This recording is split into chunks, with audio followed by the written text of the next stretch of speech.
Sarah, when you get a chance, if you could set me up to record, please. Thank you.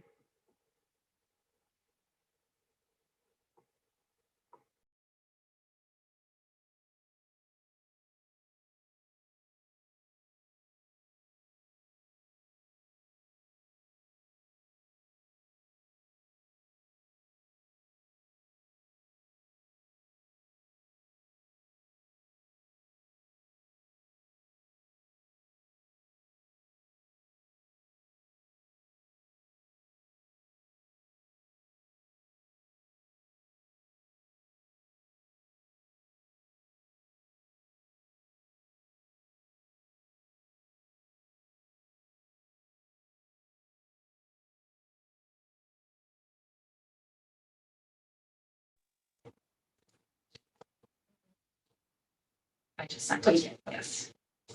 Sarah Fox, are you on? Is it Mass Public? Are you on the MA Public now? Instead of-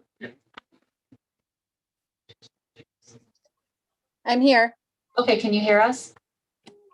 Yeah, I can hear you, but I can't see you guys at all. Well, I mean, I can see that there's humans there, but I don't know who they are. We're using a new a poly camera this evening. So.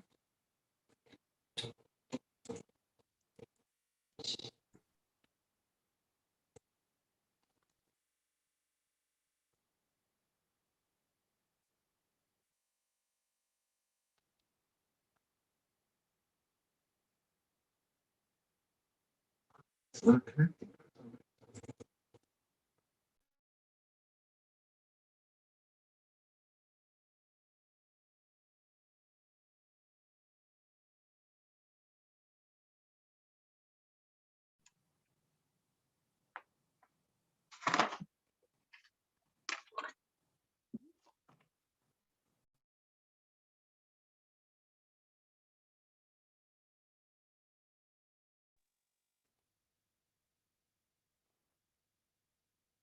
All right, I will call us to order at 7:03.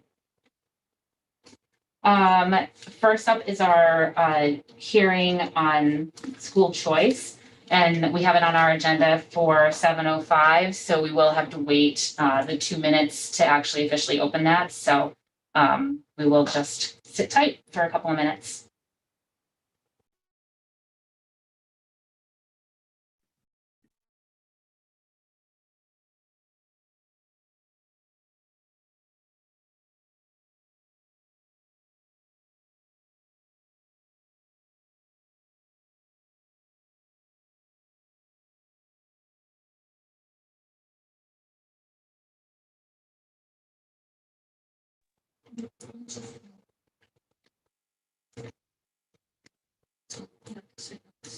What's your signal? Public too. The right here. That's security.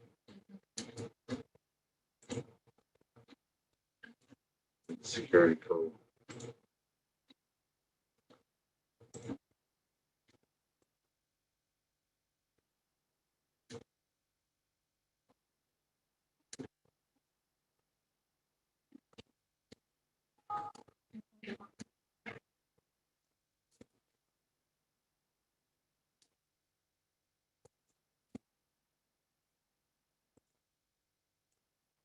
Okay, it is 7:05, so I will ask for a motion to enter into the public hearing on school choice for the 2021-2022 school year. So moved. Megan moved, Second. David second. Who moved it? Sarah, you cut out, Megan did, and David second. correct. Okay, can you guys, just for the public, announce who's with you in the room? Because we can't see. Absolutely. Sarah Gold is here, John Bucky is here, David Harris is here, Megan Taylor is here, and Emily Barron is here. Thank you. All right, so I will take a roll call vote. Sarah Gold, yes. Megan Taylor? Yes. Sarah Fox? Yes. David Harris? Yes. And Emily Barron? Yes. All right, so we enter into the public hearing at 7:06 p.m. Dr. Bucky, do you want to put forward your recommendation before we ask for any public comment? Sure, I would recommend that we not go into school choice. Okay. I think with all the variables at play, adding an additional one for next year, I would not advise. Okay. All right. Thank you. So does anybody have any public comment around the school choice issue?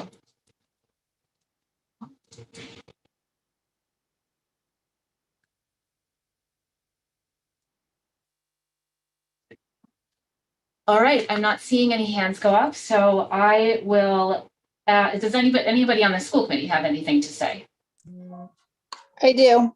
Okay, During the naming process for the Brown School, we heard several, and we received emails too, comments about how the community felt the next step, one of the next steps to really becoming inclusive would be to adopt a policy of school choice. So I thought we might want to have a brief discussion on that and how we feel that might be beneficial, whether there's plus and minuses, or at least just, give it some discussion, because that was something we heard from the public and it was important to them. So whereas we might not, overall choose to go with it, I think that it would be prudent for us to at least give it some time for discussion, since we already heard that the community feels that this is important for being a truly inclusive district. And I don't know if that hand was up, but I do see, at least on my side, a hand is up. okay. Sarah, can you just, where did we hear this public comment? A couple, I think, I know Pat Noonan spoke of it. We heard it from a few and some emails. I don't have all the names in front of me, but I know that it was definitely introduced by various people, that was the next step that they felt that they hoped we looked at as part of really being inclusive of, trying to bring more of equality of representation of different races and cultures into Marblehead schools. Yeah, I remember that as well. Thank you too.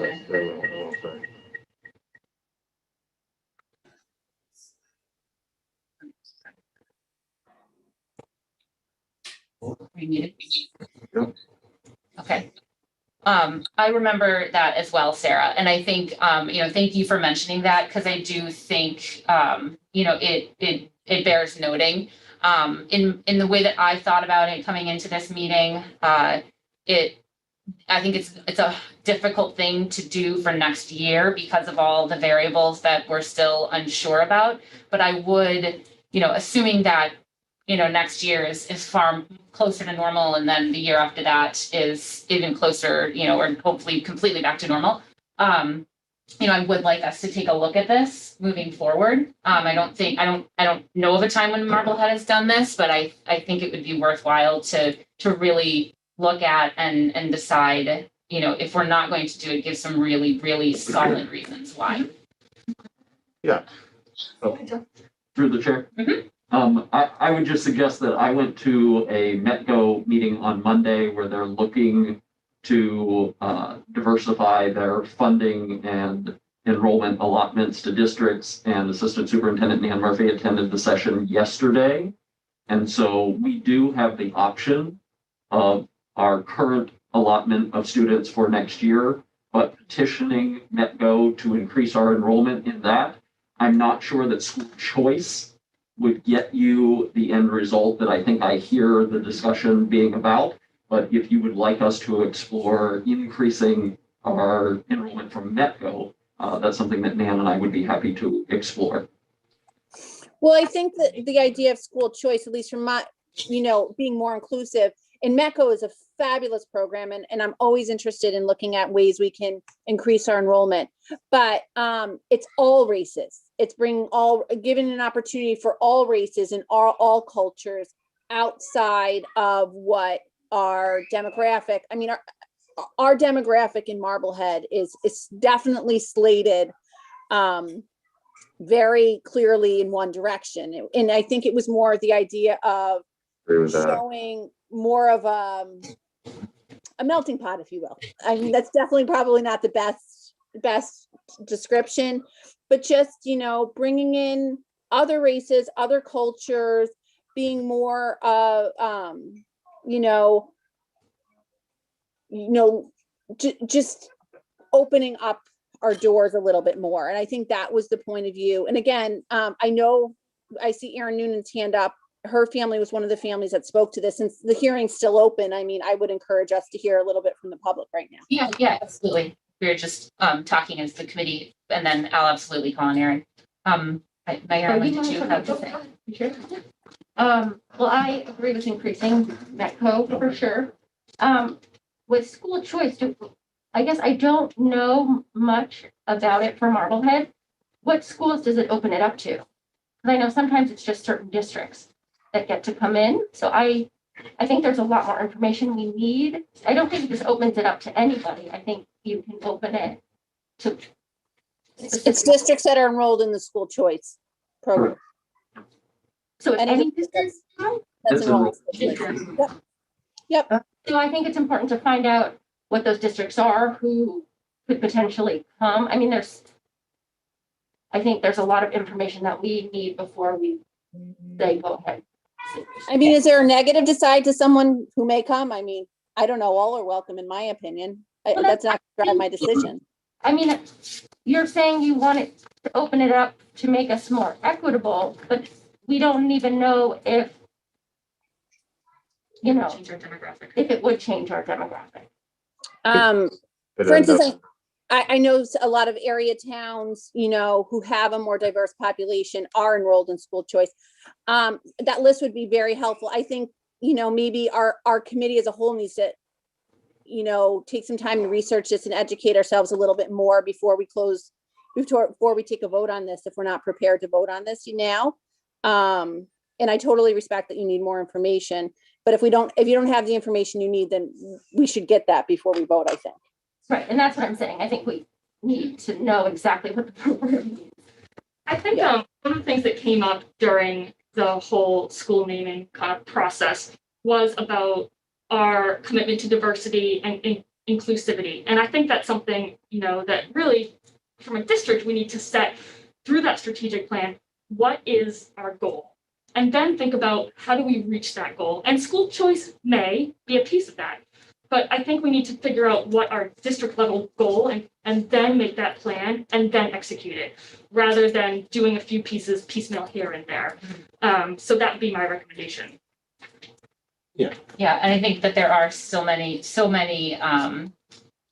unknowns for next year that I think, you know, the recommendation of the superintendent at this point is important. Agreed. Right, I think aside from the opportunity to maybe do some of those things that Sarah's talking about, I think there's just with the pandemic, it just creates too many challenges. And historically, I can't I may be corrected, but I can't remember the last time Marblehead's been a school choice district, and principally a large part of it was enrollment, because we just did not have the capacity. And so the last time I was involved in it was on finance committee, and we can get this clarified, Sarah, but so you can't necessarily say you want 10 fourth graders and 5 fifth graders if we have pockets of enrollment, and it creates a lot of challenges related to what enrollment is. And I think your point, if I could just, so the only other point I was going to say is, you know, we saw this decline of 300 students in enrollment. We're projecting that certainly some of those students will come back. And I think next year will give us also, Sarah, a better understanding of where our enrollment is and if we can support school choice. Because, you know, with school choice does come tuition in. There's no doubt about it. For sure. And that's an opportunity, but I think the pandemic and then the decline in enrollment and not really being sure what our enrollment will look like next year. I think it's very reasonable to take a pause, but as a committee, I would agree to look at what our goals are, take a look at enrollment and see how this could play out for us. So my understanding is with school choice, you're not obligated to take more students than you have the capacity to educate. So if we don't have room in our fifth grade, we don't have room in our fifth grade. Where we have, we built for a certain population at Brown, this is an awesome opportunity to utilize that portion of that capacity of that building we're not using. And speak to, and what better place than our building that we chose to bear a name to pay honor to people of a different race and culture. So I just think that this is, for me, important because when we chose this name, we really, I feel, made an unspoken commitment to our town to follow it through all the different levels. And if we're saying our enrollment in that school is going to be, I don't know the exact number, but 80 or so students less than we have capacity for, this is an awesome opportunity to do that. So I just think we have the opportunity with our enrollment, as David pointed out, it's down, that we have an opportunity with that. And we have an opportunity to, put some meat on the bones of, our commitment to, bringing in more races and cultures and diversity and people from other areas that aren't, just opening our eyes to different areas, broaden our horizons, if you will. That's just my voice. I'd love to hear from the community on this, though. All right, so Erin, your hand is up. Thank you so much for letting us weigh in after the discussion. My husband and I feel very strongly actually about this issue. And I having looked into this, basically what around the name change was that, like this feeling of not wanting to be a decision in name only. And if you're not prepared to understand, if you don't understand currently what the school choice is, as I'm taking from at least one committee member, I would suggest you maybe even defer the vote on this, because my understanding of it is the same as Sarah's, is that you're not obligated to take anybody in. You receive the tuition, and these are students that we could be incorporating into our community from Salem and Lynn. And I'm just gonna, Pat has a few words he would like to say. Thank you. Thanks, Erin. Yeah, so no, I think my understanding is that there's a statutory deadline that comes from DESE for when districts have to opt in or opt out. So I think that deferring this, I'm not sure what exactly the deadline is. I think last year it was postponed, but I think you've got some time to look into this. I think, I know many of you participated, as did I, in the Black Lives Matter march last year. And I think when I've been thinking about how we can actually make tangible progress on this, what everyone who's an expert in this says is you have to start looking locally. And to me, there's no more local issue than local public schools. I think we know that Marblehead, is not representative of the state or even Essex County. I think we've got a great opportunity to explore that and put our money where our mouth is on these issues. So I hope you think about it. Emily? So Lynn is not part of school choice. So I just wanted to put that out there. Salem does it for high school. So we're not. So sorry, can I just jump in just because that's actually, so when you're part of school choice, you are a receiving district. So you opt into being a receiving district. Anyone can be a sending district. Everyone is a sending district. Someone from Marblehead could opt in to go to school in Salem or Peabody right now. Okay.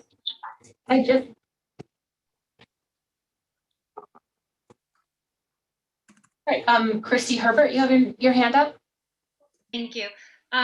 I am torn on this because while on one side, I think it's super important to actually walk the walk and not just name a school and talk the talk. And that's just one school. We're talking the whole district. I am concerned that we can't sort buses for the students that we have. We can't sort COVID fully. No one can, and that's understandable. We can't sort the spacing in our schools currently with the COVID regulations that we're trying to enact and maintain.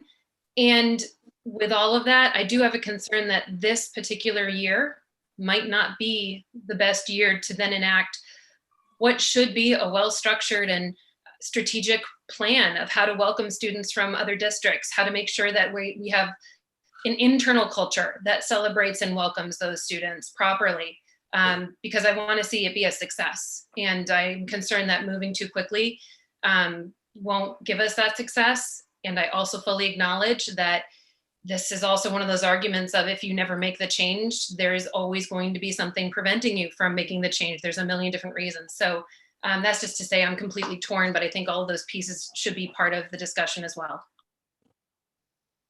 I think that really sums up where my head is at. It kind of pains me to think about not doing this, but it just the COVID aspect of it, that variable, that unknown is so big right now. Things look good for next fall, and hopefully they will be, and maybe they won't be. And this is something that I do think I would love to see us adopt. And I would love to see us adopted, next time around. I just am really antsy about it right now. Thanks. Cindy? Hi. I think I have to say who I am and where I live. Thanks. Cindy Tower-Lowen. I live at 12 Trinity Road. So I am for school choice, but was it Christy who just talked in terms of, being torn? I actually agree with her because there has been so much on the table within this last year. Obviously, COVID it is the thing that was on the table. But internally, we have some issues just in terms of the last few years of METCO, in terms of building it up, in terms of the program, et cetera. And so from my personal point of view, I would suggest that we work on the METCO piece, and then we concentrate on the school choice piece. And it doesn't mean that you disregard school choice, but if we can't service the METCO students, and when I say service, I mean support them, okay, as a community and as within the town of Marblehead, because we are such a white town, okay, how are we going to be for those students that come in terms of school choice? We want to integrate, but we need to integrate in a very smart way. And some of it is what we have to teach our staff and all those pieces within the buildings, because what exists in terms of the inherent, entwined biasm, bigotry, and all that stuff, that's all there. So why not at this point work on that while we're working on the strategic planning in terms of how we're going to change the curriculum, how we're going to support these students the best way that we can.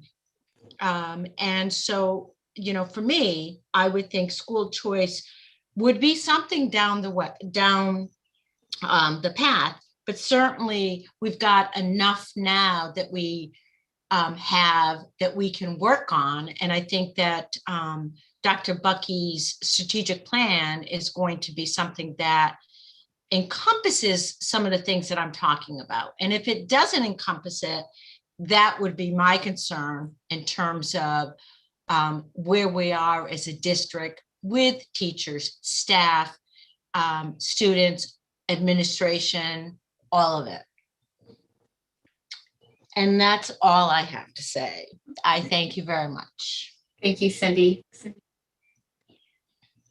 All right, I don't see any more hands up. I guess my first question to the committee, is, do we want to move forward with a vote tonight? I'm ready to vote. Okay, Megan is ready. It's been moved and seconded. No, we haven't, It we've is just not. been discussing. Oh, okay. I'm prepared to vote. Okay, So I've done enough research on this that I feel I'm ready. But I want to respect if some members don't feel they understand the program enough, that they would want to know more about it first. are you ready? I mean, if Dr. Bucky is suggesting that we don't do it this year, I want to respect that. And I will look into it for future years. Yeah. Through the chair, Yes, absolutely. I think that you have two competing conversations happening. Absolutely, yeah. A conversation about diversity. Having been in a school choice district, I understand the program. I can answer your questions if you have them. Obviously, Nantucket was not a school choice district. Nobody was getting on the ferry every day to come over to go to Nantucket Public Schools. But if you designate the allotments, it's a blind lottery to the applicants. So you may not be answering your diversity question by enrolling in school choice. You may get students of diverse backgrounds, families of diverse backgrounds applying for school choice, but you might get somebody that wants to come to Marblehead because of our football program or because of our wonderful music program that I'm getting ready to recognize in a bit. And so that might not answer. I would feel much better about Nan and I pursuing the METCO conversation about expanding our enrollment there, where that will address the questions of diversity that are being raised. Right, so I guess that's where my questions applied. I didn't understand how it was going to create this diverse population that was going to come into Marblehead. And so I'm going to, again, say we need to focus on the METCO program and get that increased first. Yeah, and I'm gonna just reiterate, I think we need the goal and the plan, and then we implement the plan. I think to do it in any other order isn't gonna get us the results that we ultimately want.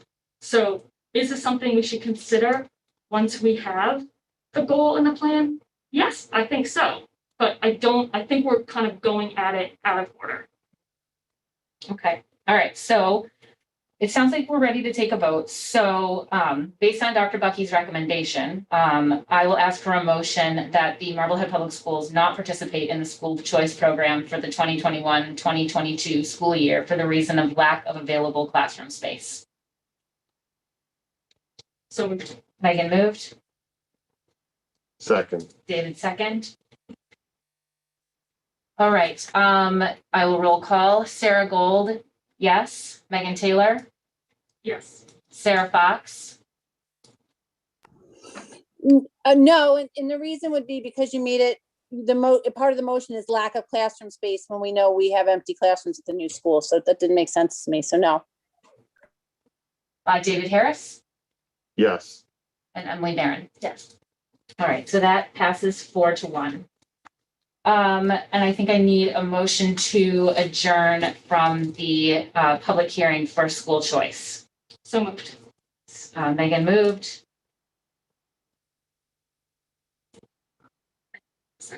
Second. Second. Oh, David second. All right, Sarah Gold, yes. Megan Taylor, Yes. Sarah Fox, Yes. David Harris, Yes. and Emily Barron. yes. All right, that's 5-0, and we are adjourned from the public hearing at 7:30 p.m.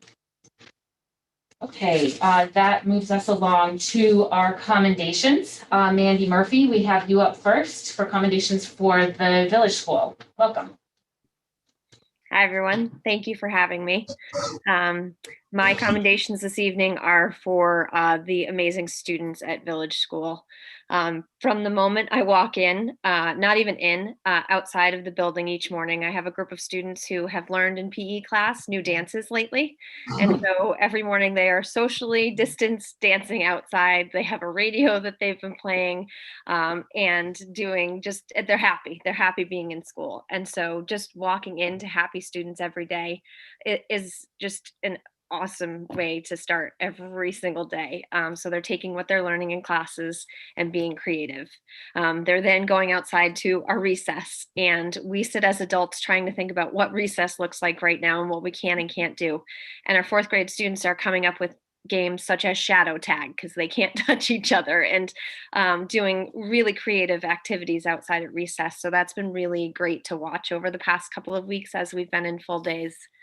And the next commendation for our students is the public speaking that the students have been doing this year.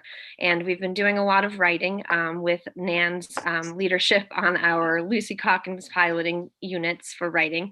But our students have been actually doing a lot of public speaking. After that, I had 2 students sit and make an appointment with me over Zoom.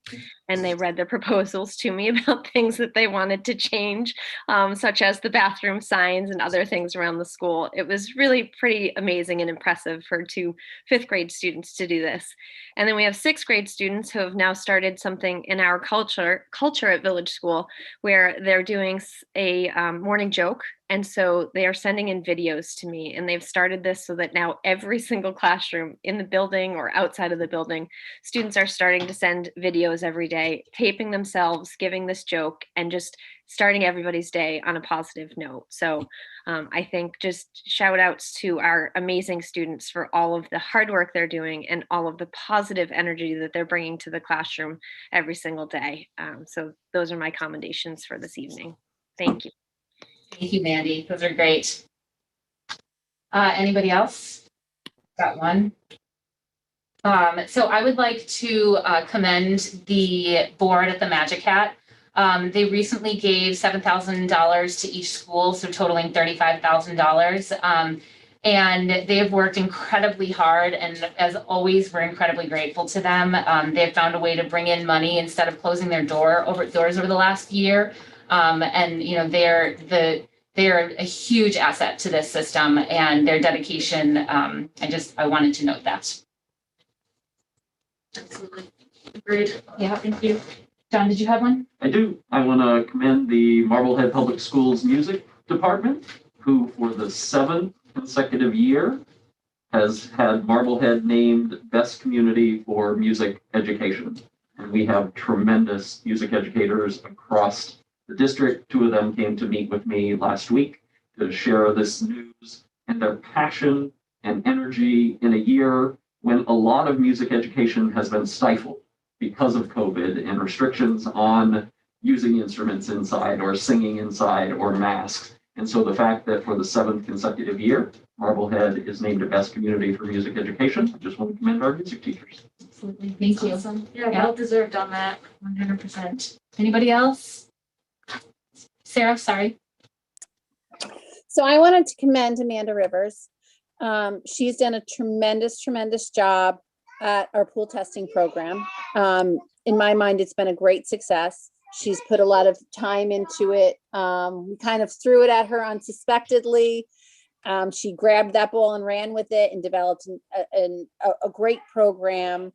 From what the feedback I hear from parents is she's able to make the children feel comfortable, or students, I shouldn't call all of them children, make them feel comfortable, and, you know, they credit her with that success. So I just wanted to take this opportunity to commend her.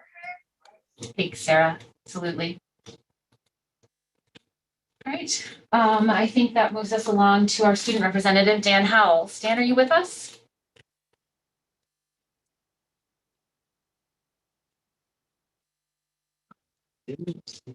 All right. Yeah, I don't think I saw him either. Right. So we will connect with Dan at our next meeting.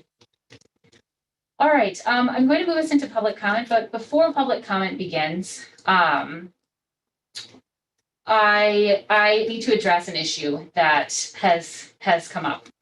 Some members of our community have shared and commented on versions of a photo that I posted on my personal social media account. The photo depicted me, other school committee members, and the superintendent sharing a toast to celebrate the completion of milestones in a difficult year. Some have objected to the photo, saying we should not have been celebrating at all, given that the final budget does require a reduction in several positions. In sight, I greatly regret the photo and agree that the optics are terrible. I am incredibly embarrassed. I sincerely apologize to anyone who was offended or felt that our behavior was insensitive or cavalier. We got together after hours to enjoy friendships after getting through a difficult process during a pandemic when tensions are unusually high and we all needed a reason to pause and acknowledge even small successes. We were a small group of vaccinated adults who got together outdoors. Safety guidance has been incredibly important to me, and I also regret that the picture suggests that we were being overly relaxed in those standards. With that said, I also feel the need to correct some of the misinformation that has been conveyed on social media. First, our gathering was not an open meeting violation. School committee members and other elected officials do have the right to get together socially without posting an official meeting, as long as we do not discuss or deliberate school business in any way, which we did not. I have alerted the Attorney General's office to the concern that has been raised, and I let them know that I would be addressing it tonight. Second, some individuals were falsely identified in the photo by those who modified it, individuals that were not present and should not have been called out at all.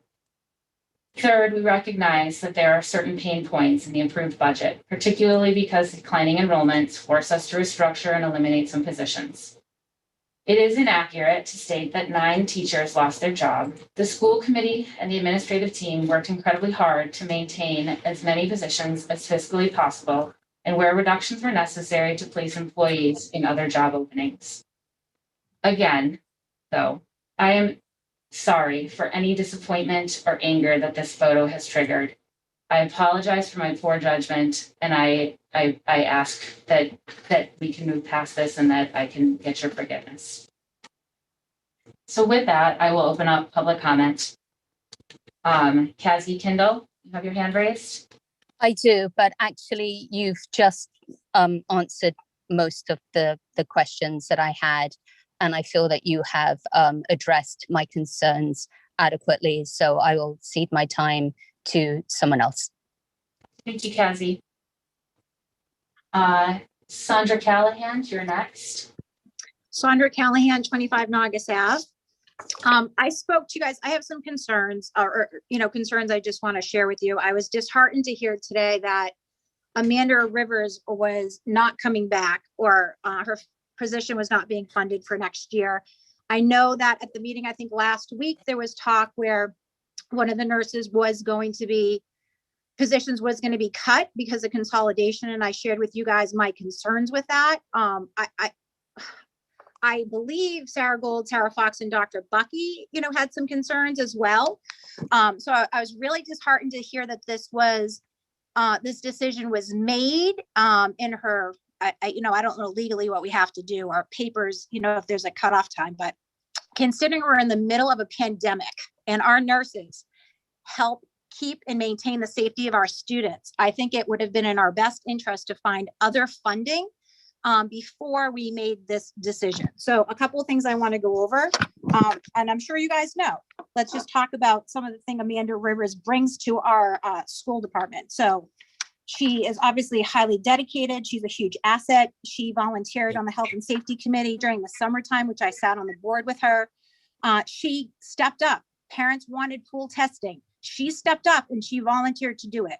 A huge endeavor, especially when you guys had shared that the guidance, the funding, what was going to happen at the DESE level was very, very murky. She was willing to dive in and take that on. Now that we're at 3 feet social distancing, our school nurses are going to be spread extremely thin. They are going to be responsible for more contact tracing. We're going to have more kids that are going to be considered close contacts. We have our children back in school. As a result, these kids are going back into school. We're going to see, Sarah agreed last week, We're going to see obviously more kids presenting with mental health issues, which unfortunately these younger kids cannot articulate to their teachers they're feeling anxious or depressed. They tend to present with common complaints of headache and bellyache. These complaints will be sent to the school nurse. The school nurse will have more kids to triage. Is this stomachache COVID? Do I need to be worried? Or is this just anxiety? If we get continued funding for our pool testing for next year, what nurses are going to run it? We had someone that was running it. Our kids, you don't know, I'll share what I do. I'm a pediatric nurse specialist that deals with respiratory disease. I'm in urgent care. I see kids all the time. Most of my time now is spent counseling individuals for mental health issues and their obesity. The reality is, as much as Moderna and Pfizer are doing well, we're not going to see a vaccine for our under 16 kids. They won't all be fully vaccinated before they go to school. Never mind about our under 10 population. We need to protect our children. If we want to keep them in school, we need to have nurses that can make good medical decisions about who needs to be sent home and who is safe to stay in school. So to cut a school nurse at this critical time when we're in the middle of a pandemic, I cannot wrap my head around this. We have COVID funding. This is a perfect example of how we support this position right now. And then you guys can reevaluate going forward.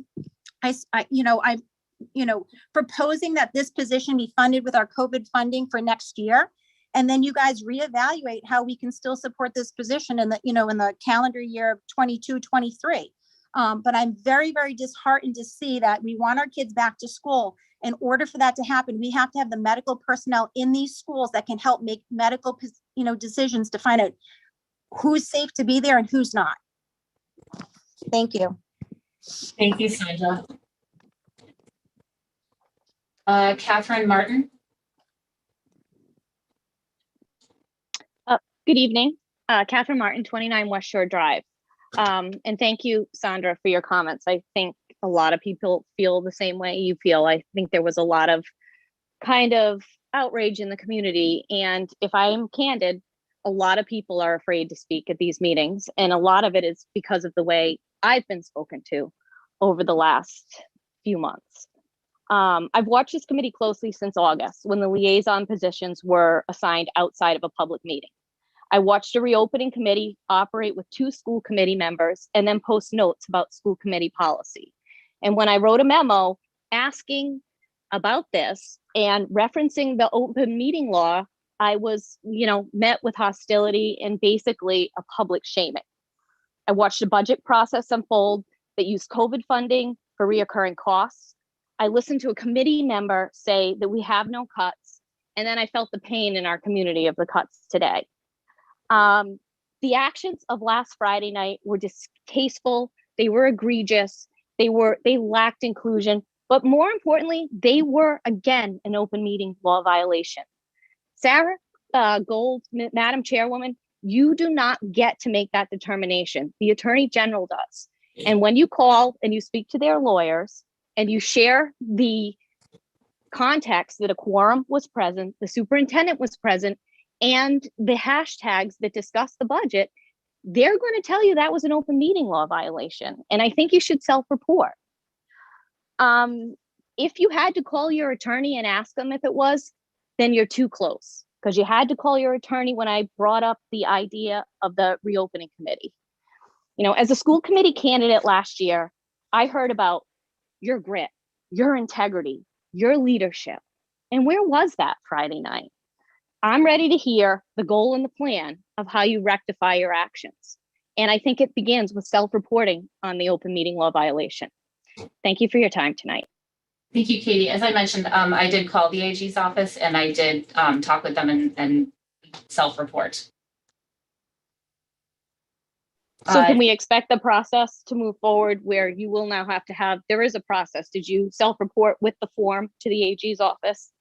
No, I called them and left a message and I am awaiting a return. But okay, because the attorneys are available and anybody can file the violation report. You just actually fill it out and then you need to send it to you and to the town clerk. And then there's a process that you follow.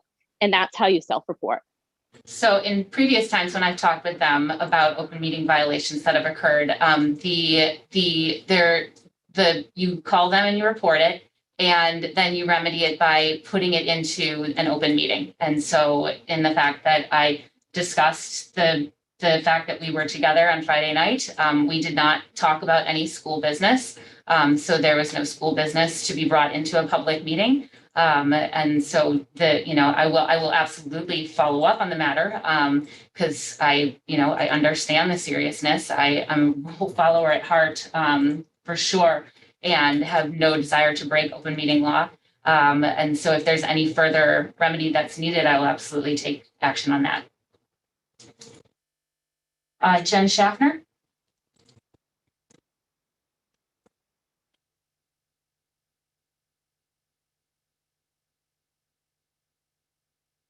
Oh, sorry, Sarah, can you hear me? Sorry about that. Yeah. Thanks. Thanks. Appreciate the time. Jen Schaffner, 20 Casino Road. Sarah Gold, I want to tell you I appreciate the apology that you made earlier at the beginning of public comment. I'm sure that wasn't easy and certainly came from the heart. Thank you. I've heard from a few folks over the past several weeks and months, or number of months, I guess I should say. And I've been asked for, and I've gladly provided my opinion on the school district policies and specifically on the budget process. Over the past week, or really the last 6 days, I have heard from numbers of parents in the district. Folks were upset and confused over this incident, focusing on the behavior of some of the school committee members at last week's after last week's vote on the budget. And what I told folks is, I don't know whether this incident displayed that certain members don't have empathy for our staff or students, or whether these members simply weren't aware that these changes were imminent. And frankly, I didn't know which was worse. So I do appreciate and thank you for that apology. Now, while this incident is quite concerning, the overarching issue here continues to be the underfunded budget for our school system, declining enrollment notwithstanding. As vice chair of the school committee 2 years ago, I was vilified with the chair for having the audacity to advocate for an increased budget for our schools that was an attempt to ameliorate some of the educational losses we experienced over 14 years of level funded budgets. That was before a pandemic. Now we're seeing the reckoning of this problem and underfunding by the latest personnel changes that took place this week. Many people in town do not understand how the budget process works, and nor should they really have to. The school committee is supposed to advocate for what the schools need, but this is what happens when that doesn't take place. Now, there may be people who feel that our schools are properly funded. Obviously, the majority of the school committee does. But judging by the number of people who have contacted me, many do not. And I hope that you're willing to listen to parents who have been selflessly advocating for our students and have higher expectations for our school district. Thank you for your time. Thank you, Jen. All right, I don't see any more hands raised.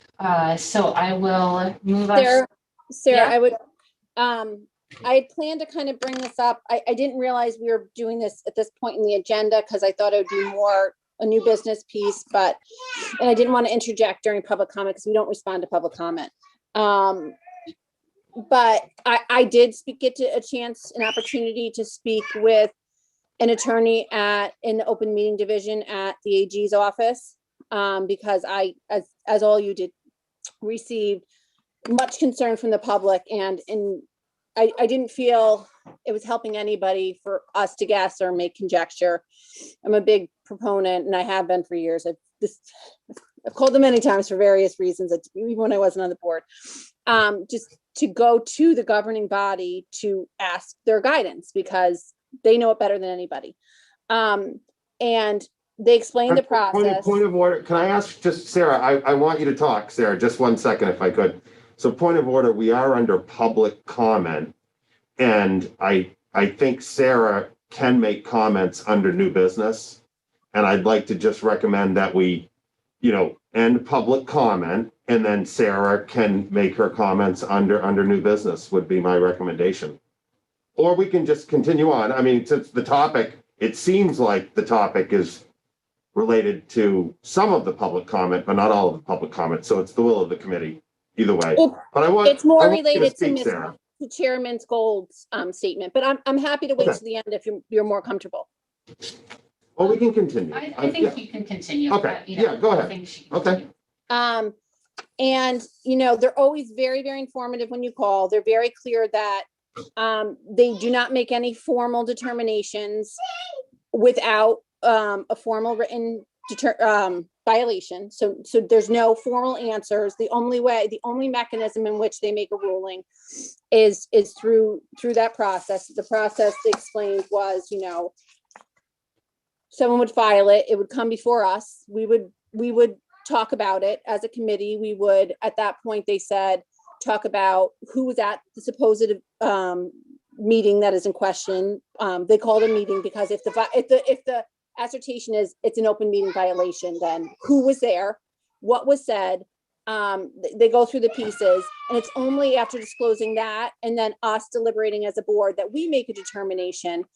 And then if the individuals who filed aren't comfortable, we file with the state saying our determination and what our process was. And then the individuals can choose to accept that or kick it up to the state, at which point they assign someone, an attorney, and then that attorney interviews all parties. I believe she said separately, and ascertains the facts, and then they make a ruling. I'm not here to make a ruling. I'm not an attorney. She gave me her, you know, given the post, you know, that I shared, they gave me their guidance on what they felt. Anybody that calls, I'm sure will get the same answer I got. So I do commend Sarah for owning this and for speaking to it. You know, I perhaps, you know, at some point in the meeting, we'll hear from the other members who will speak to it as well.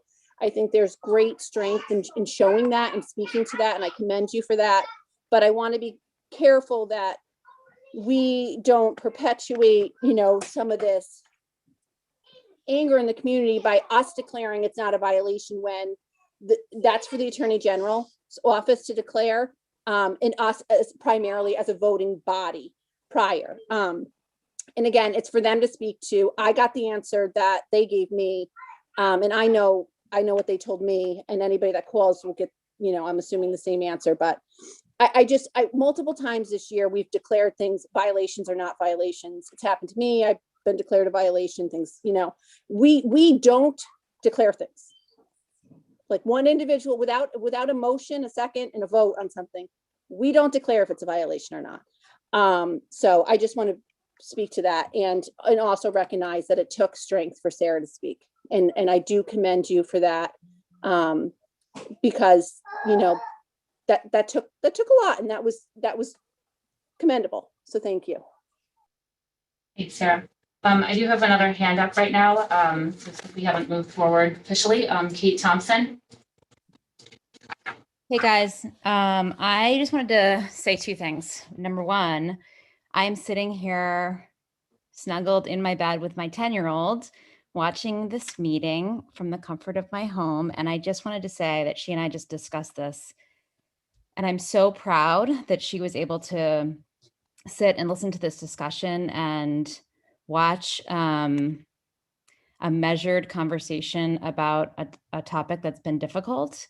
And Sarah Gold, I just want to say that that your statement and your approach, balanced approach to what has become an issue for this committee over, I don't know how long, since Friday, was a really powerful statement to my child and for us to hear, and to how you bring yourself forward in the face of difficulty. So I appreciate that. And the second thing I wanted to say is, I really don't like this thing that we do where we aren't able to hold two opposing thoughts in our head at the same time. And I think one of those thoughts is that there's some people in the community that are angry about this. And I think there's another thought, which is there's a whole bunch of people who just don't care. They don't care about this. It's a distraction. I trust our school committee member, our chair, when she says that there was no violation. Can we please move on and talk about things that matter to our school district and stop wasting time on this? Thanks. Thank you, Kate. Okay, I think that we will, thank you, everyone. I appreciate that conversation. We will move forward onto our consent agenda and action items. And we have first up, or the only piece in this is the Juneteenth holiday discussion. So Lisa dropped the calendar for next year. This is an issue for the voted calendar that we have for the 2021-2022 school year. So the state of Massachusetts has moved to, and we heard a little bit about this, I believe it was just our past meeting. They've moved to declare that Juneteenth is an official state holiday. And it does not impact our calendar for our students for this current school year because we are out before the Juneteenth holiday, which is June 19th. But it does impact our calendar that we have voted for next year. So next year, our final day of school is slated to be the 17th of June. And so Juneteenth falls on a Sunday, which means that our teachers are back on the 20th, which is when it would be observed. However, if we have a snow day, then it kicks this into, it would be a Tuesday. If we have one snow day, it would be the Tuesday, the 21st would be our last day of school then instead of Friday, the 17th. So we do need to vote this. Lisa reached out to legal and we actually need to take 2 votes on this tonight. The first, and so I'll ask for the motions and then if there's any conversation that needs to occur around them, it can absolutely happen. The first is I would like to ask for a motion to recognize Juneteenth starting with June 19th, 2022. When it falls on a Saturday, it will be observed on the prior Friday. And when it falls on a Sunday, it will be observed on the following Monday. So moved. David moved. Second. Emily second. So Sarah, does that mean we have to change, we have to change this year too? No, because our students won't be in the building. It's just with our teachers. So it'll be worked out with them separately. Because our students are done on the 15th this year. Okay, Right. that makes sense. Yeah. So it's not, and that won't be a problem with the union working that out for their days, right? No, they'll figure that out. John will work with Joan. That makes total sense. And then my other question is, there was a question at one point if we might need to, as we get closer to knowing the actual opening of the Brown School, if we may need to tweak that. Does David have any insight that we might have, that we can maybe kill multiple birds with a stone? Are we solid on our opening date as it connects to that, or do any tweaks need to be made at this point? Or are we not ready to talk about it? That may be the other option. I think it's something that is being considered, Sarah, for sure. And, the superintendent is aware of the September 1st date, and there might need to be some adjustments that get made to make sure that everything lines up properly with that K-3 group. And I think there will probably be more discussions as we go forward. Yes. Okay. Yep. So, but this vote right now is just if we want to observe the holiday. Well, it's not an if, but we need to recognize that we need to officially observe it. Okay, so it's just, but it's, okay, so it's ratifying that we're going to observe it. That's the first motion. Yep. All right. I thought we did that at the last meeting. Didn't we recognize it as an official holiday at the last meeting through a vote? I don't think so. I don't think we took a vote after that, after the presentation by Ms. Sliney. Oh, I thought we did. Okay, never mind. Any other questions? All right, Sarah Gold, yes. Megan Taylor? Yes. Sarah Fox? Yes. David Harris? Yes. And Emily Barron? Yes. All right, so that one passes 5-0. Thank you. And then the next vote is to amend the school calendar. So I will ask for a motion to amend the 2021-2022 school calendar to include the Juneteenth holiday to be observed on June 20th, 2022. So moved. Megan moved. Second. Emily second. Any questions on that? So I think I'm being slow here. It's okay. Can you just walk through the dates again? Because on this, so, all right, let me see if I understand. Might be a better way. So right now, we're scheduled to end on the 17th, Correct. which Is a Friday. is a Friday. Correct. Prior to the And the holiday. holiday would be the 19th. The official holiday is the 19th, so it would be observed on the 20th. So So- if we don't have a snow day, it doesn't matter Correct. because we wouldn't be in school, but it would impact the teachers' It calendar. would once again, yeah. So we kick to move the them to teachers. Tuesday. Correct. It'd be their last day. Okay. Yep. But if we had one or more snow days, then it moves. Yeah, we have this holiday on the Monday, the 20th, and then we continue forward to make up the snow days. So if we would have 5 snow days, the last day of school would be the 27th. Correct. And the teacher's last day would be the 28th. Correct. Okay. Yep. Got it. Thank you. Yeah. Sarah, you clear on all that? Yep, I'm just trying to take minutes as we go. That's why I keep looking away. Sorry, guys. All right. Any other questions? All right. Sarah Gold, yes. Megan Taylor, Yes. David Harris, Yes. Sarah Fox, Yes. and Emily Barron. Yes. All right. So that one is 5-0 as well. Thank you, everybody. Dr. Bucky, that moves us to your superintendent's report. I will hand it over to you. Sure, just some updates for the committee, and then we'll get into the presentation. But we have 2 searches going on. The first search is for our METCO director, and we brought some people, interviewed several candidates. Nan has been adeptly leading this search, so I'll keep my eyes on her in case I misspeak. But they brought several candidates in for Zoom interviews, narrowed it down to some finalists, which came for in-person. The committee could not reach consensus, so they have reopened that search. They are continuing to interview candidates, and I'll have more of an update, but this is a real critical position for the district, and I just want to commend Nan on keeping the search open and reopening the search to make sure that we get it correct. So the committee's been working hard on that. And then we have the Lucretia and Joseph Brown School Principal search.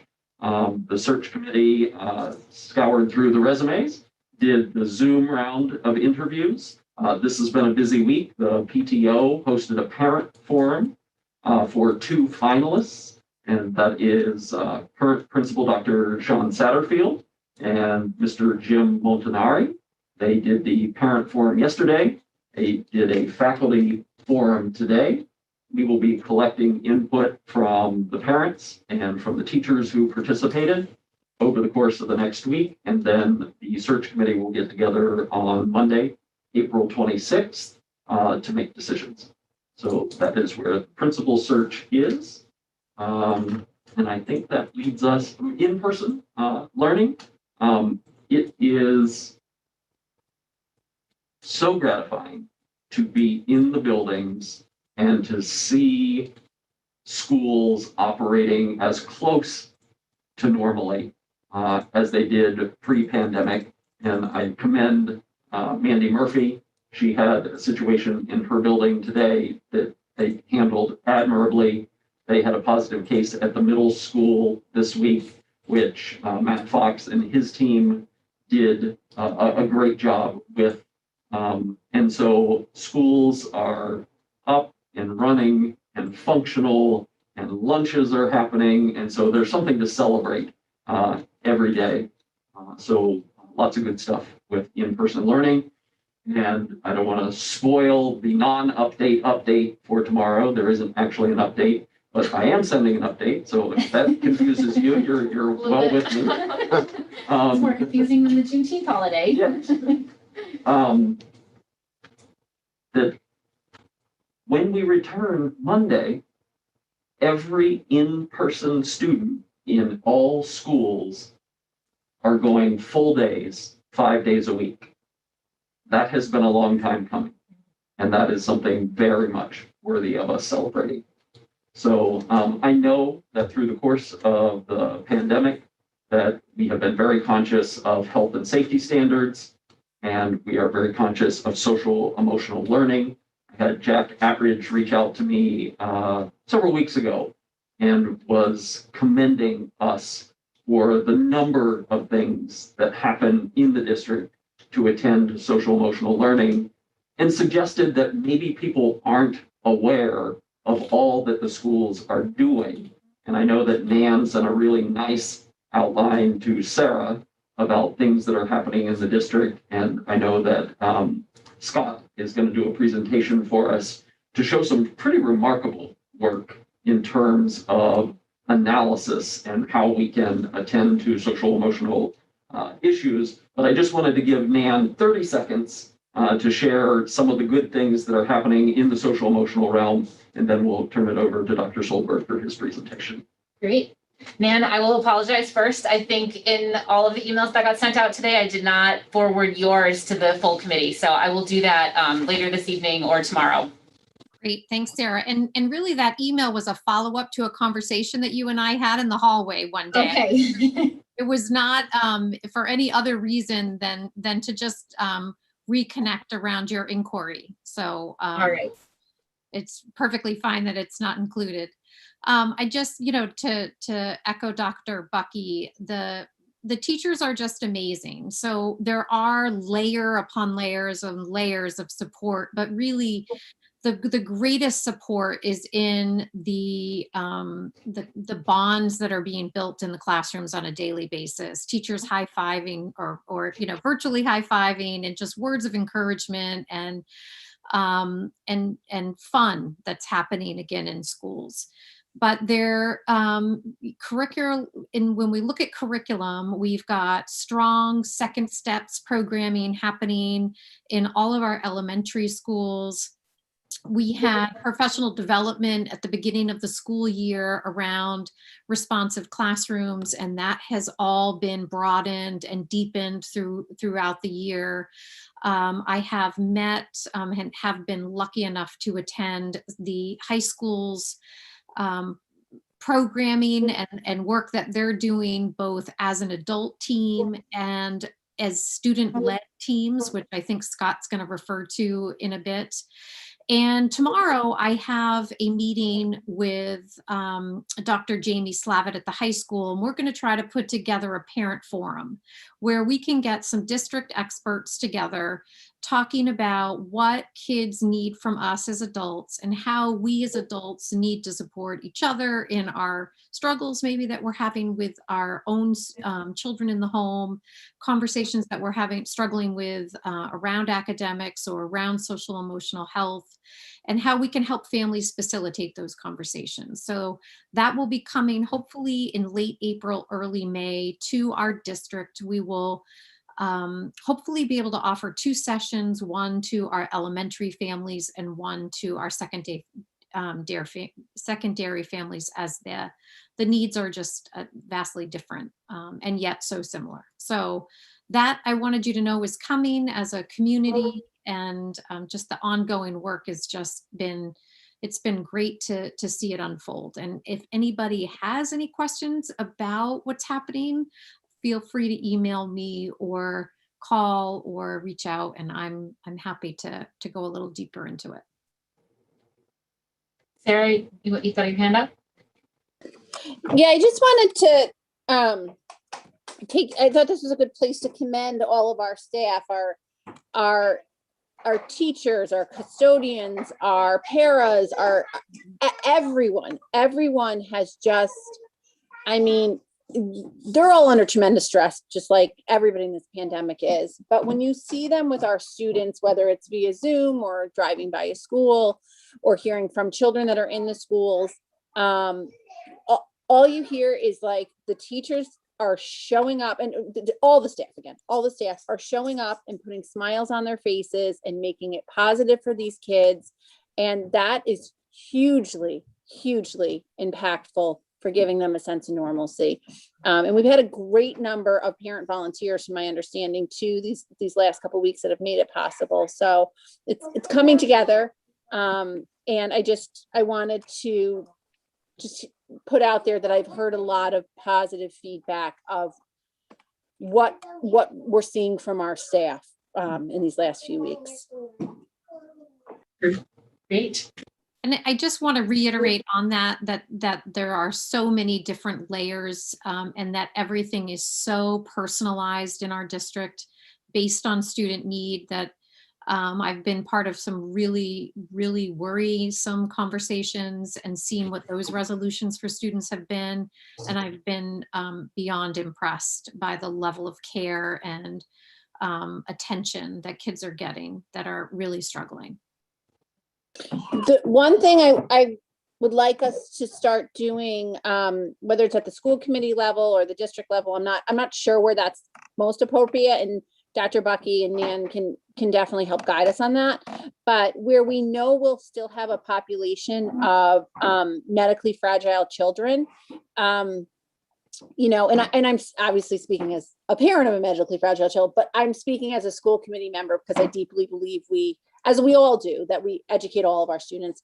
But I'd like to see us start talking about that plan for those students in the fall. I think that will help their social emotional anxiety and that of their families greatly. But also, we want to make sure we have our ducks in a row, that we have everything in place, and that we're not, you know, having to play catch up in June, July, and August. Again, I don't know what that looks like. But if there's an opportunity to be involved in any way, I would welcome that. And I think it would bring relief to many people to know that we're working on it. In all transparency, Sarah Fox did reach out to me, and those conversations are underway. But just to underscore, I walked across the hall immediately from hanging up and had the conversation with Nan, who had already been in contact with some local area assistant superintendents, because everybody's looking to be able to attend to the diverse needs in their district and to make sure that all students have a plan for safely being educated in the fall. So I just want to commend Nan, and while we don't have anything to present tonight, I do want to reassure Sarah and the community at large that that is something that is forefront in our mind as we're planning for September. And Dr. Bucky, when I called him, and I think I had spoken to Nan, I spoke to Nan as a parent, but called Dr. Bucky, you know, as a school committee member. And both of them were both like very supportive of, yes, this is something we need to do. So I just want to make sure I put that out there. So I think that transitions nicely into the strength of our community and the supports that we have. I know the Board of Health is added a layer of looking at mental health concerns and social emotional concerns. And I just want to be clear, we're very appreciative of an additional layer, but that isn't as a result of a deficit in the schools, that it was something that wasn't being attended to or being missed at the school level. And I think Dr. Solberg's presentation tonight will kind of drive home some of the in-depth work that we're doing. And I could spend the next 15 minutes reading his resume and his scholarly publications and his work at BU, but I think the presentation will speak for itself. And we are so lucky, is the wrong word, in Marblehead by the strength of our community and the expertise that people have in so many areas. And I see that on the building committee. When things come up, people have areas of specialty and expertise that are really lending a great deal to that project. And so when we talk about social emotional learning, there are people in the community who have joined various committees, whether they're teaching and learning, and then created subcommittees that created task forces, that created work groups. And it's just such a community of collaboration and giving. And so I will turn it over to Scott with the thank you for all he has done to support social emotional learning, particularly at the broad reopening level. So Scott, Dr. Solberg, please take it away. Thank you. I'll go ahead and share my screen. So Scott Solberg, 1 Ramsey Road. I always forget to do that. So thank you to Cindy for reminding me of that. Unfortunately, my computer's a little slow on Zoom, so it'll, oh, nope, looks like it's catching up.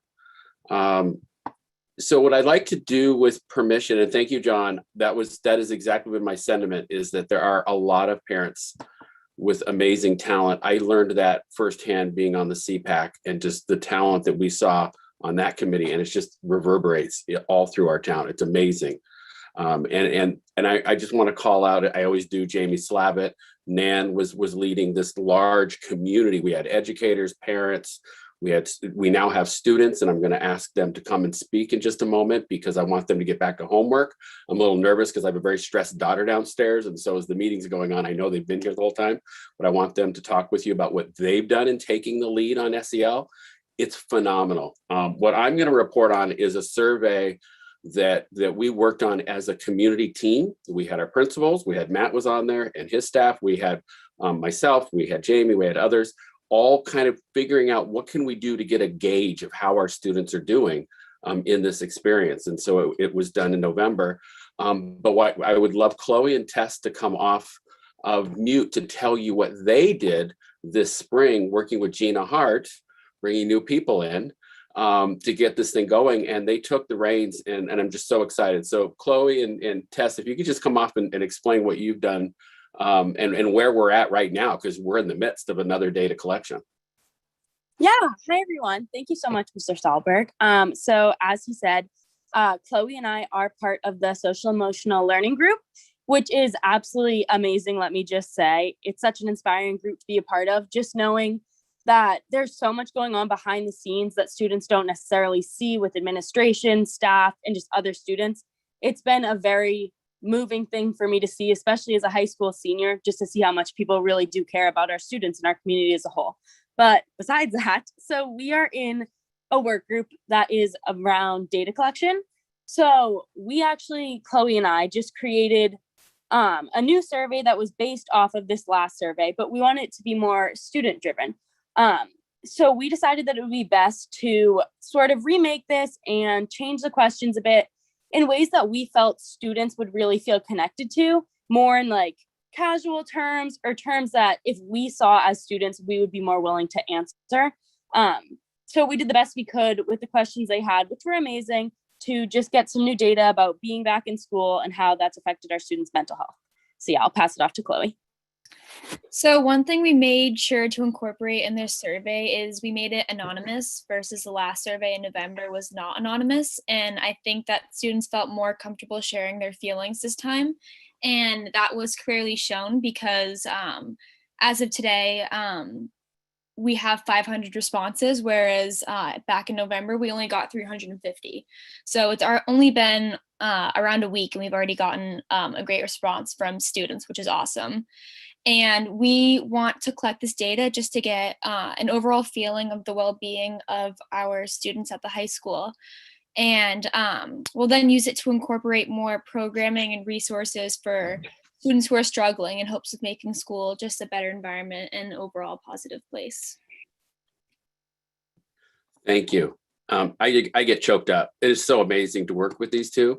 And what Gina's been helping, just creating their voice and just seeing the quality of work. And I can't wait to see what they do with the result and what's going to be happening in the school. Gina, did you want to say something, say any words? Thanks for having me. I just want to say I'm so proud of Chloe and Tess. I'm the lucky staff member that gets to have them working with me for senior project. So part of that will be looking at the data and going over the data with Dr. Slavitt and talking about how we want to use this data to inform programming, to inform staff about where students are at, and what we want to do moving forward. So it's been really great to be a part of this, and we're starting to look at the data now. We're going to keep the survey open for a bit, but even just starting to look at the data, we've seen, making the survey anonymous. Actually, we're getting, more layered and in-depth answers from students. And so we feel like that was a really great feature. And thanks so much to Dr. Solberg and Dr. Slavitt for kind of leading this and for allowing us to kind of jump in. And I'm so proud of Chloe and Tess. I'm so glad that we included them. So great stuff. Thank you. Okay, so let me do a couple clarifications. One is we did not do the survey in an anonymous way in fall because Jamie and the student support staff wanted to monitor. And if there were some concerns, they wanted to be able to get to those students or create some group efforts and things. So it was intentional to do that, and they did a phenomenal job. The second thing I want to clarify up front is I help support getting the data collected, but I have no connection to the students themselves. I only work with what's called a de-identified. So any information, and in this case, it would have just been their ID number, and I don't even know their ID numbers.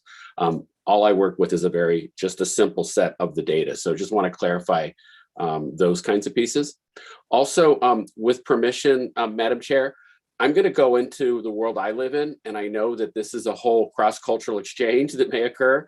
I want you as the committee to ask questions to make sure you're understanding what's being presented, and I am totally fine with being interrupted as we go along. So if you can take, if you will be willing to do that, it will help. I want you to understand what it is. The implications we can spend weeks talking about, but just making sure you understand. And I see Sarah's already ready to go. Of course. I just want to clarify, did the students, by the way, very impressive for both Chloe and Tess. Yeah. Did they design the questions or, okay, so that was what they did is they took the questions that we did last fall and then they remade them. They are not going to look like the questions I'm showing you here. You're going to see some examples that are close, but they made it in their own voice. And it just feels natural for a student to be looking at and saying, yeah, I can do this. So really excited. There's lots of ways we can do this work. And what they did was really exceptional. So what you're looking at here is the items that the students completed. Okay. It comes out of a long research area that I've been working in. So all of these areas have been shown to be important around school success, life success, preparation for future. And I wanted you to see exactly what it was that these mean. And we can come back to the slide as you need, as we go to interpret. This is an evaluation. It's not a formal assessment. It's not a research thing. It's basically a temperature gauge to say, how are our students doing?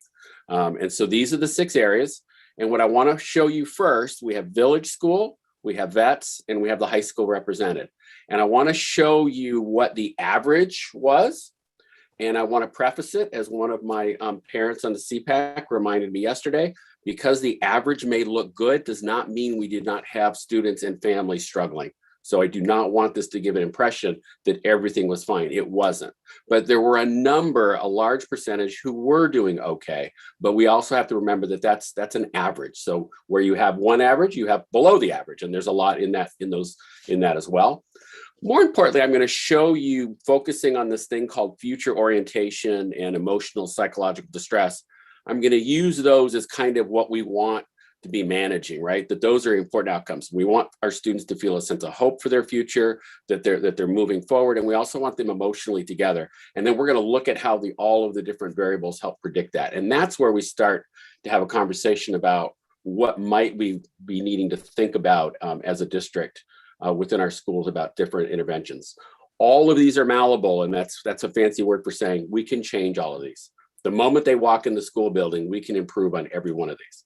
And as Superintendent Bucky was saying, we now have a community task force on mental health that wants to make this a community-wide conversation.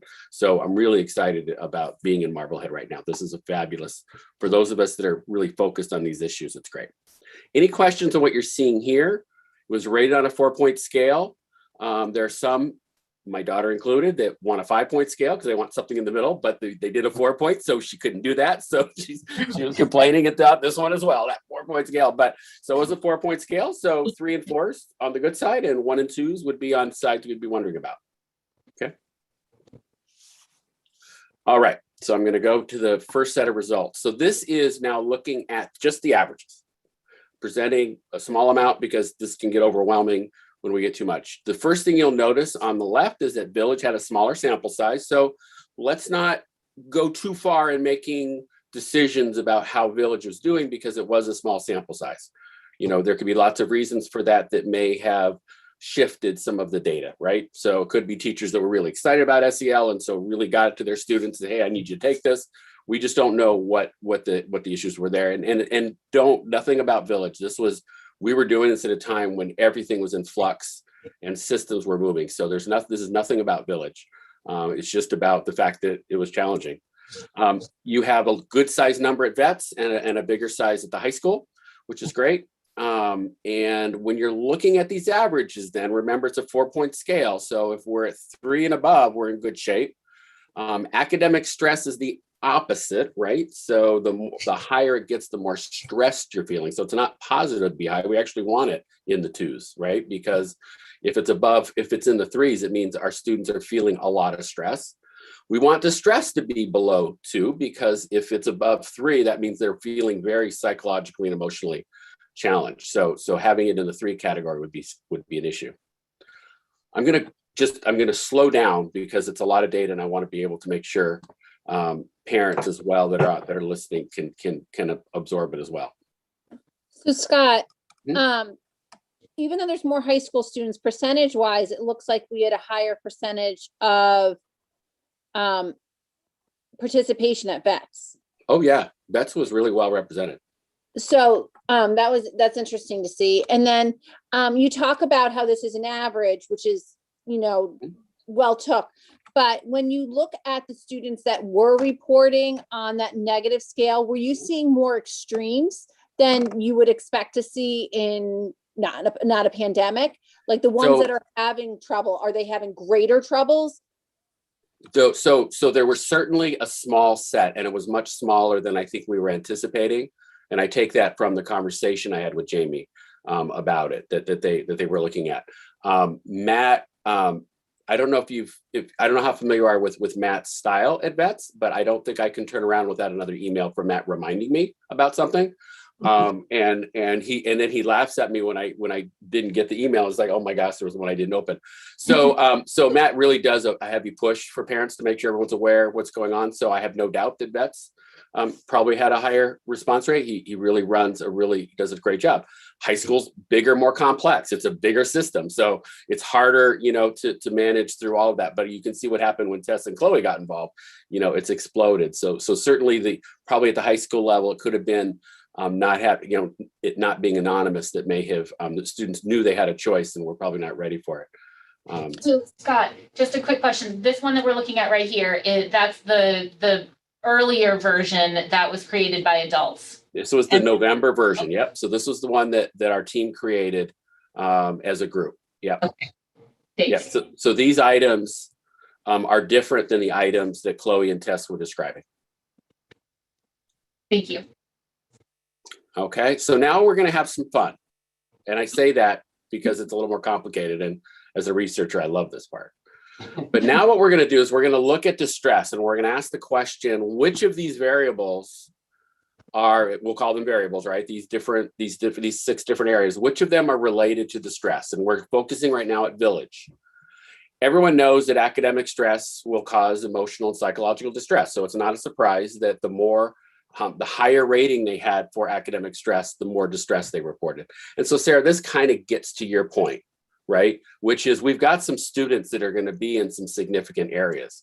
And what this is saying is if they do not have a sense of future hope, if they don't find school as relevant and meaningful, that stress is going to be really dangerous, right? That these other 2 things are helping to buffer, they're helping to manage, they're helping them hold on, right? If they have it, because it's decreasing that level of distress. But with only stress and without these other resources, these other psychological resources in this case, it's something we need to be concerned about. So this is why we want to know more about students in terms of how they're feeling. Let me go to the next one, and then you can see what happens with future orientation. So the reason I've selected future orientation is because I'm sure you're the same way. What COVID really did was just take us out of any sense of future hope, right? How long is it going to last, and the hopelessness going on. And so future orientation is really a positive area. It lets us know whether they're setting long-term goals and where, are they seeing life ahead as being positive. In this case, distress is related to that, right? So the more you feel not well, the harder it is for you to feel a sense of hope. That's exactly right. And academic motivation became a big key for Village. Feeling school is relevant and meaningful, and social connections. Having those connective relationships with our parents, these are connective relationships with their teachers and their peers, goes a long way in helping you hold on to that sense of hope and future orientation. So some affirming kinds of things in that case. Let me pause at Village, and we're gonna do the same thing then with vets and with the high school. Good? I think we're good. Okay. Sarah, I keep seeing you move your hand. I'm wondering if you're off mute. Okay, so let's look at vets. Again, stress is going to lead to distress. We've got tens and hundreds of thousands of research studies, experimentally and otherwise, saying, yeah, that's what happens. But a future orientation, having a sense of hope for the future, and now feeling confidence. Academic self-efficacy is, do I feel confident as a learner? When I'm in the school, do I feel I'm able to learn how to learn the material that's going on? And that is now acting as an important buffer, that having that sense of power, that sense that I can have some control in my learning space, manages and takes away some of that distress. So I think that's an interesting component and something that we want to be focused on. Future orientation gets more complex. So yes, the stress is still there, but now you've added in academic self-efficacy as well. So the more confident they feel about the academic world, the more they're ready to think about the future with a sense of hope and a sense of there's things I can do out there. And we've got lots of research, again, many studies showing that self-efficacy does help them lead towards thinking about their future potential and possibilities. And we still have the motivation. I come to school because it's meaningful and relevant, and I'm feeling connected to my family, my peers, and my teachers as all being important resources to support them and holding on and keeping that future orientation. If there's no questions, I'll move to the high school. I think so. Okay. So the high school now, distress, it gets more complex, right? Now we've got academic self-efficacy, we've got the future orientation and social support systems managing what the impact that stress has on distress. So this is another important element. High school is more complex. So these relational bases is important for their mental health. Feeling confident as a learner is important for their mental health. When we get done, we'll go back and look at the averages because the high school students were reporting a little less on the academic self-efficacy. So they're feeling that there is a confidence, perhaps something we want to look at around their overall confidence. And then finally, for future orientation. So now we've got the self-efficacy again, motivation, social connections, all playing an important role in terms of that. So really some important pieces on there. I'll just show you a peek and I'll get away from it quickly. There is data for those in the community that want to look at that or have some interest in that. I did put all the data down from where I drew these conclusions, but I think for this kind of conversation, having it more as a translated piece is easier to grasp, I think. I would love to see that. I love looking at data points. You don't have to send it to me right now. Well, it's all there. It's all there. But if you want to, if you can email this. No. I think you should have it. It should be in the material. That slide is included in our Dropbox as well. You should have the whole PowerPoint. Okay. Yep. So just some thoughts, right? So now when we start to look at where we are on these averages, I am a bit concerned about the high school.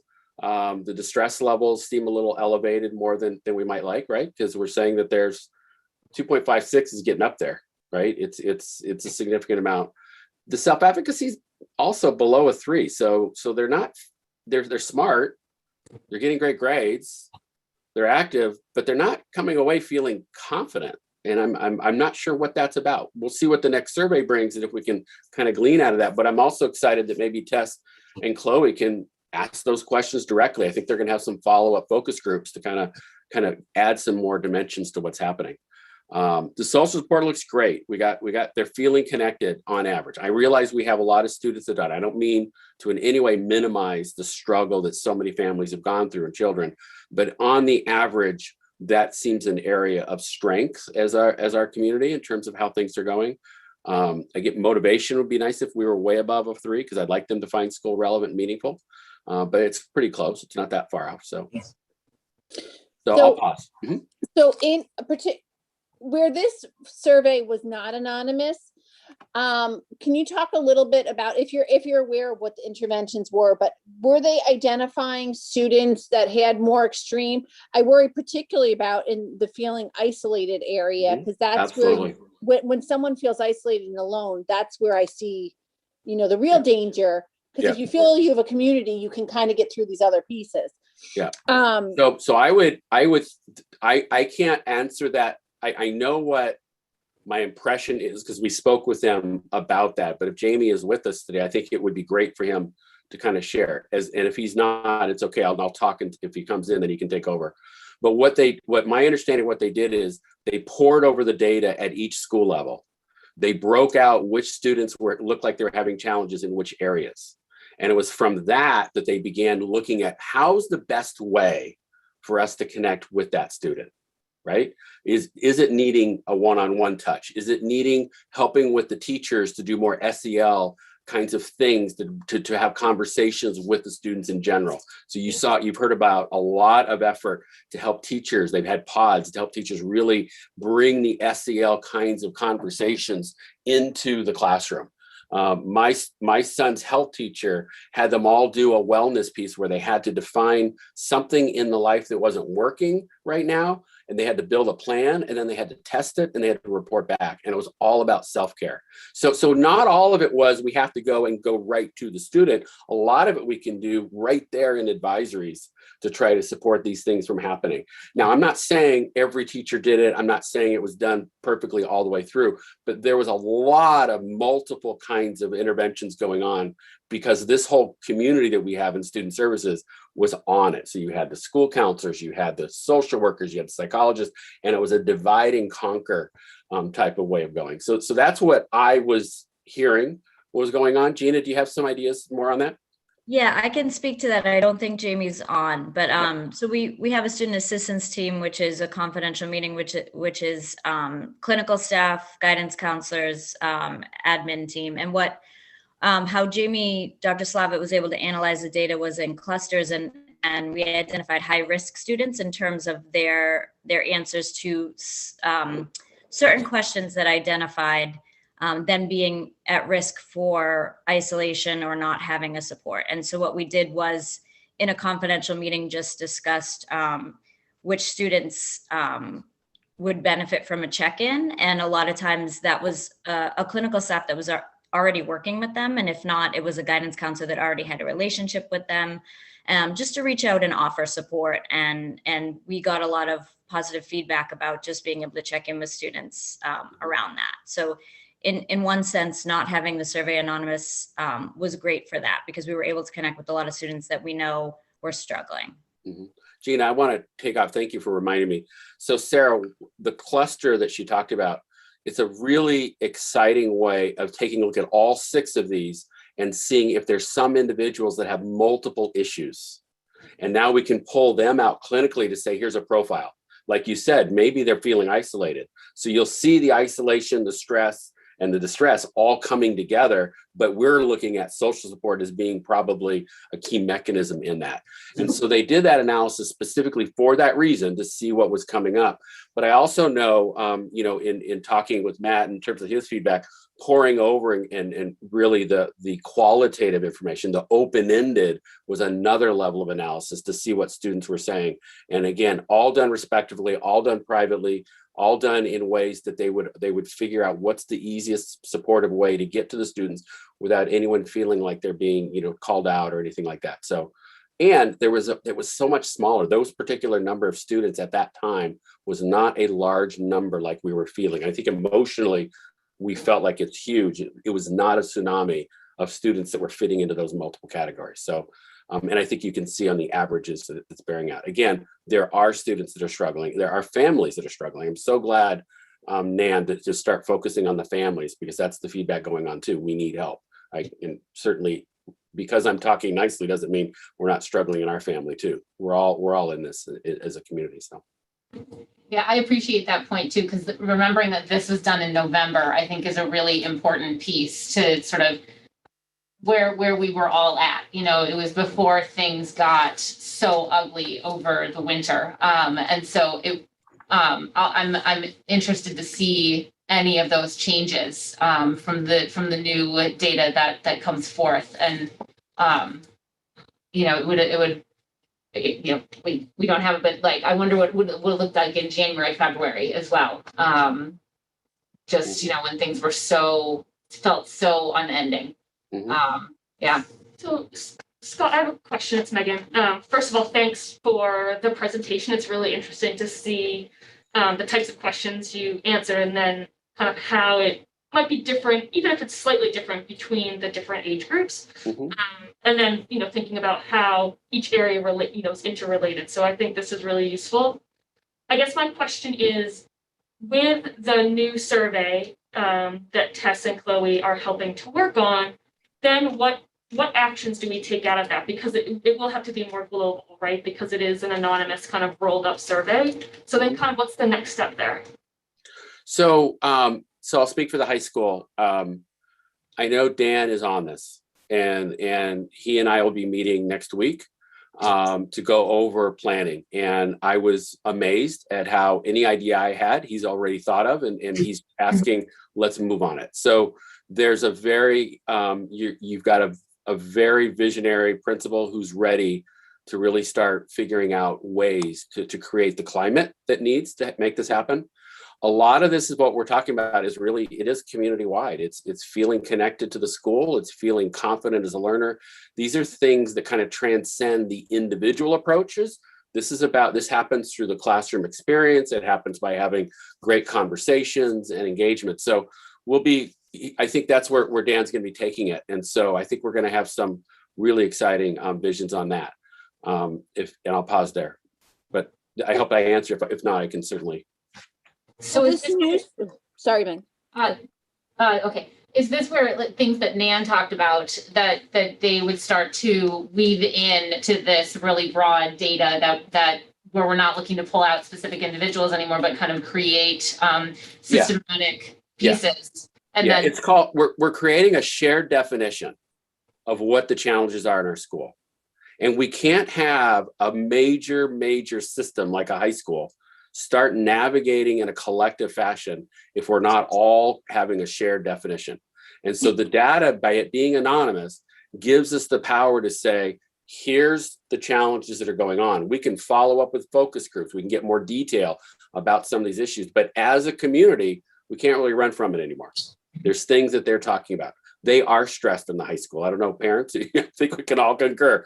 They're stressed out. They're capable, but they're stressed, right? And so this will help us start to get into that conversation and start rethinking how we might help manage through that. So there's a lot of very powerful things going on by collecting it in this way. I think it's really good. The first way we did it was because Student Services said, we're really worried about individual students and we don't know who they are. So we needed a very quick kind of like that first hands-on look to just figure out what's going on. Now it's, hey, this SEL stuff is really huge, really important. We're starting to get it. Let's use it to help us define what's happening. And I see Eric just popped in. I'm thinking he might have something he wants to add. I have nothing but great things to say about you, Scott. No, I don't want you to talk about me. We're talking about the district. No, I've just been listening this whole time. It's incredible work. I know I've been, a little bit behind the scenes. Y'all have been doing an incredible job, and with our students and alongside you and Jamie, Gina, and everyone, it's really been incredible. We're looking to continue to expand, through next year as well. So thank you for all your efforts. I don't think we can underestimate as a community how huge it was what this district did around SEL. I work with districts, literally hundreds and hundreds all over the country, having this conversation, and they cannot come together like we did and put together. We're not even showing you the booklet that the team put together for families and kids around self-care. It's now going up to the health department, and we're hoping it'll shape that. This was amazing. And then to have the schools do a survey like this is hard to do. It's really not simple, and it was done. And so, and then the follow-up, and then to have another survey and to see this kind of momentum continue, we've got to take a lot of pride that there's a lot of leadership in our district that are making this happen. There's a lot of talented people in this district that are making it happen. And whatever skills I have, I'm in awe of what we have going on around us. So really great stuff. So lots of cool. If I could add, Scott, I want to bring to everyone's attention that this week, every grade at the high school was offered an opportunity to join a clinical social worker, lead some talk and conversation around de-stressing techniques, and practice that with the guidance of the social worker. That was an opportunity that was offered 3 or 4 different times this week to students.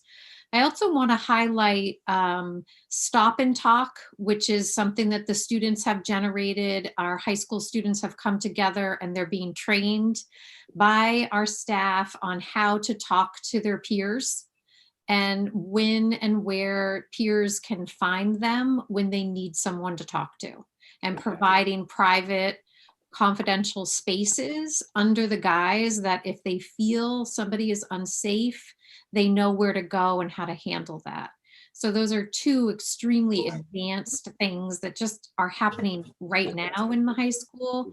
And Scott, I can't remember that Summer's Instagram page that she set up for the district. Do you happen to remember the Instagram? There's a. It was fantastic. Yeah, I don't have it offhand, but yeah. Yeah. So I'll push that out. I'll tweet it tomorrow, but there is a group of students that have created an Instagram that greets students and staff daily with positive affirmations and ways to look at things in a positive way, which is just another thing that I always enjoy as an adult looking at. So I'm going to send that along. Look, maybe Gina knows. It's positivity_MHS, and it actually has our survey. We asked Summer to share the survey out on that site. So that might be helpful in why we've got so much response as well. But yeah, positivity_MHS. So just to clarify, this new survey that's designed by the students, is that going just to the high school, or is that going to Village Vets and the high school? Thank you. It's a fantastic question. Matt may be on it. He can certainly speak for himself, but I think they're looking for timing. And Tess and Chloe will be part of a team to talk with him, look through it. He may change some of the items. It's his school. So this is like a consulting kind of thing to give ideas. We haven't had a chance to talk. I just know that trying to get to break with, oh, there you are, Matt. I didn't want to speak for you. I was trying to give you some time to come in and talk. Yeah, Jamie and I exchanged a couple emails a few weeks ago. We just, we've been tight with time. The reason we had such a good response from the initial survey is that we did it coupled with an advisory. So when we were doing remote advisors at the beginning of the year, our advisors did a big lead up into it, and then really just let the kids do it right then and there. So the advisor turned the camera off, and the students turned the camera off, gave them the link, and jumped into it. Our advisories lately have been full of teaching schedules, teaching them how to eat lunches, teaching them how to do all sorts of other things. So we're sort of catching up here. We've been looking at this, to be honest, since the beginning of March probably, and it just seems like one thing after another. We're still sort of prepping our students for changes and sort of settling in that way. So we are just looking for a good time. Luckily, we have the MCAS coming up, so that's not going to impact our schedule at all or anything like that. But no, we're definitely looking for time, because we do want to close the year sort of taking a look at where we started and where we ended the year, and then springboarding into next year. So that way we can see some. And the object of the idea of an anonymous survey versus what we did, which was identified through only student IDs and only school personnel saw those. I'm on the fence with it, because I still think it's pretty valuable for us, especially at our school level, to especially going into summer, to assist parents making that transition out of school if we have concerns with the student. So that's some of the pieces that we'll go into, and that's I just looking forward to one more schedule change, and then we can settle in and do some of these things to finish up the year. Matt, thank you. I think what I'm really excited about is you guys got to see how Matt works on this. This is exactly how he approached the survey. He's wanting to make sure every child in his school is able to be taken care of in all this way. And he did a lot of editing and spent a lot of time on this, Matt. I think given how busy you were during that time, thank you so much. And you can just tell he's ready to figure out what's going to be best for his students. So it's just fantastic. I'll try to make this my last question, Scott. So Oh, come on, Sarah. I love questions. I'm sorry. So did your committee look at, those lower levels? You really can't do a survey with them. And as we heard from one professional, I think during public comment, a lot of times those kids can't even articulate, it's I have a bellyache, I have a headache, what I mean, these type of things. As we see this potentially on the rise, are we looking at, obviously we have the second step program, but I know at different schools at different times they've, there was a grant written for mindfulness by one of the teachers that they did some of that. And then we used to have some outside sources come in. I know Jean Scona came in at one point and I got to see what she did with my kids. But I see them even now, a couple of years later, try to utilize those strategies. They might not even realize they're doing it, but they're kind of so embedded. So I didn't know if we looked at, harnessing some of those community efforts to kind of increase, particularly with that younger population where that's been so successful, doing some of those mindfulness teachings where the kids, quite honestly, a lot of times see it as a game or something, but they don't realize really the impact they're getting at least I think, Sarah, honestly, we didn't do a survey at the elementary. We probably could have gone and done something, but the elementary principals and the schools really got the brunt of this. I mean, the stress, the pressure was constant, right? There was no way they had bandwidth to try to figure out how we can push this in. That being said, we have phenomenal counselors and phenomenal support staff that are doing a lot of these things. And I think, so I'm feeling very encouraged that they've been addressing a lot of these issues. Yes, absolutely. When we start talking about a strategic plan, I'm hoping SEL is going to be on that list, and we're going to have building level, grade level kinds of ideas about what we want. And second step is fine in elementary, but as we get to middle, it doesn't have the same panache. And really SEL at the elementary is really helping them make a great classroom, right? How do kids move and use these skills? In middle school, it's the foundation for mental health. It's really them engaging in positive interactions, because then they get something positive and they feel better as a human being. And then by the time we get to that middle and high school, those same skills are the workforce readiness skills. This is what they need in the world, period. And certainly employers are looking for it. So we have a lot to lean into around SEL. But I think there's a lot going on in elementary that we're not aware of, and I trust that they're doing a huge amount. But I think when you guys start describing your strategic plan, I'm hopeful that we'll have a more articulated vision, at least, of what we can be thinking about at the different levels. And I knew you were going to have another question, and we're going to be doing this all night, so we got to be careful. No, you really need to just coming up with this. Well, Sarah, can I just, I want to add just another bit of information.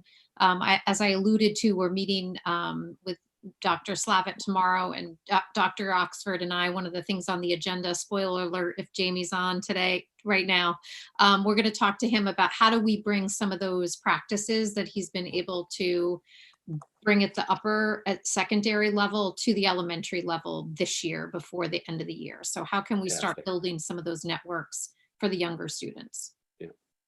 And are we surveying our staff? Because, you hear how important it is, but they're really like frontline workers, and they're all experiencing trauma through all of this. But they Sarah, yeah, you have no idea how awesome that was. So at the beginning of the year, they did a whole kind of PD for the teachers, and it was a home run. Oh, I know. I've heard really positive stuff, but are we surveying them throughout the year to make sure they're putting they their created, actions so I think where Nan's going is they also created pods. And so staff would, our counselors and psychologists would follow up with teams of teachers and keep the conversation going. This is a model that post-COVID we need. We need to keep remembering that our staff are working so hard and get so stressed.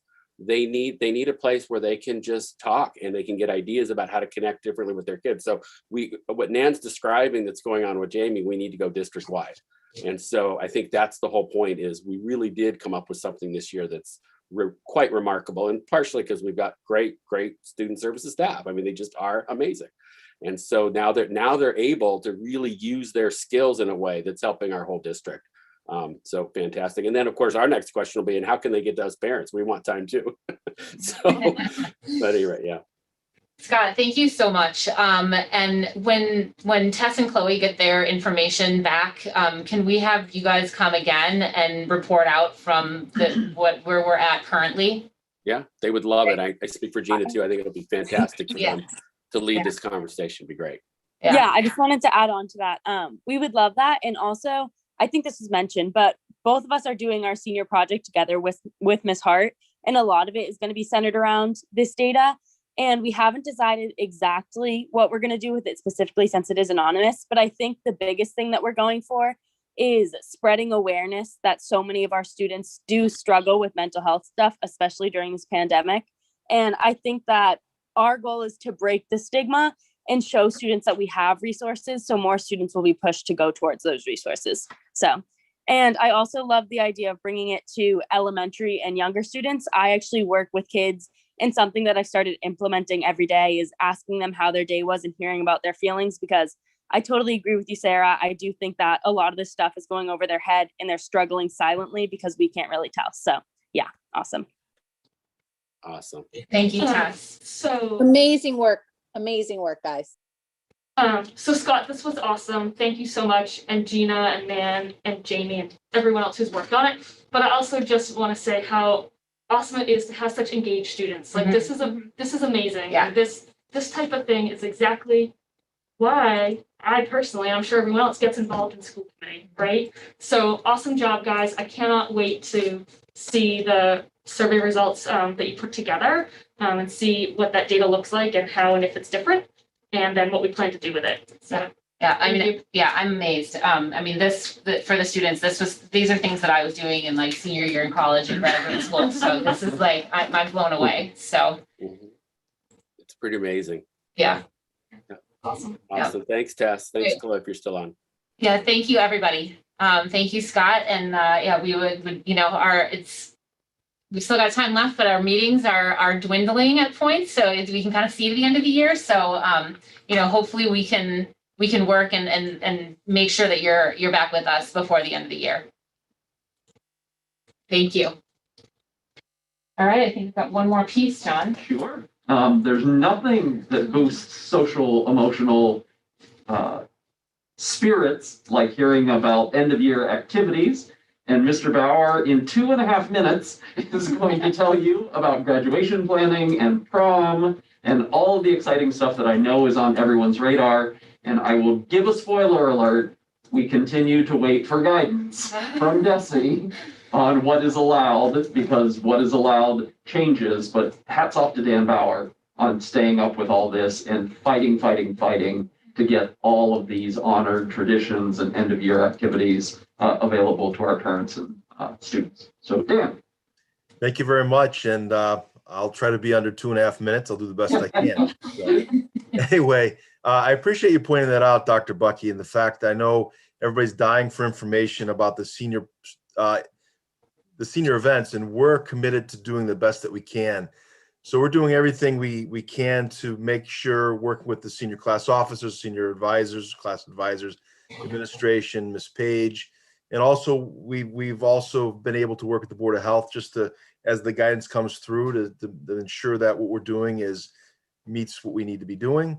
So I know it's tough because everybody's waiting for information, and there will be a meeting after April break with the senior class to provide more details, but it is evolving. The goalposts do move. So I'll just speak just about graduation. And we did receive guidance from DESE recently. And within that guidance, and it's important to know that they've also taken that guidance from the Department of Labor Standards in consultation with the Department of Public Health. So it's pretty comprehensive. You did mention earlier that they didn't ask for the principal's input to this. But at the end of the day, we're very proud that we'll be able to offer the outdoor graduation on June 4th. At 6 p.m. That will take place on Piper Field. We do have rain dates with that, because our old plan was if we'd have a rain date, we'd go inside, but we won't go inside. We want to maximize the ability to attend the ceremony. So the rain dates will be Saturday at 2 or Sunday at 2 if necessary. Basically, the guidance is very simple. So number one, in terms of capacity limits and operations, they're really, as it is a school event, they are saying that we do not have to adhere to a capacity limit. However, the recommendation is that up to 6 family members attend with each graduate, which is excellent. The piece that's important to note is that the space can accommodate the spacing that's required for that. So obviously we'll have the graduate space at 6 feet, but we'll also have to create pods for family members. We could put them together with 6 foot spacing. And the big piece that I think will be much different is that we do have to, in advance, put out a sort of ticketing operation, because we have to account for people that come to the ceremony, and that has to be family members. So we'll have some sort of sign up mechanism, and then a ticket upon arrival, then a check-in. But the rest of the ceremony itself, you will follow our tradition, and it has been student-centered and will continue that way in terms of, we have fewer adults on the stage. It's the students. We can make speeches, we can have music, but we still have to make sure that we do it safely and follow the guidelines. So more information will be coming in on that. And certainly as we worked with the Board of Health, just reviewing these guidelines, we're just very pleased that we're able to offer this. And I know that's a real boost for our seniors, and I know it'll be a boost for our community. So with that being said, lots of planning is taking place, and we're again just very pleased that we're going to be able to have an outdoor ceremony that the community will be proud of. We will also, in addition, stream the ceremony to help with those who cannot attend, and I think that's real critical. Throughout the pandemic, you learn different things, and one piece is the streaming of our athletics has been outstanding. We'll utilize that same technology to ensure people that are not able to attend can enjoy this ceremony from the comfort of their home. So that really is it in a nutshell. I think I did well on my 2 minutes and 35 seconds. That's great, Dan. Thank you. Excellent news as well. Yeah, we'll have more information in terms of the other senior events as we've been working. We're close to finalizing a few, but we're committed to having a wonderful senior week that we'll all love and enjoy. Great.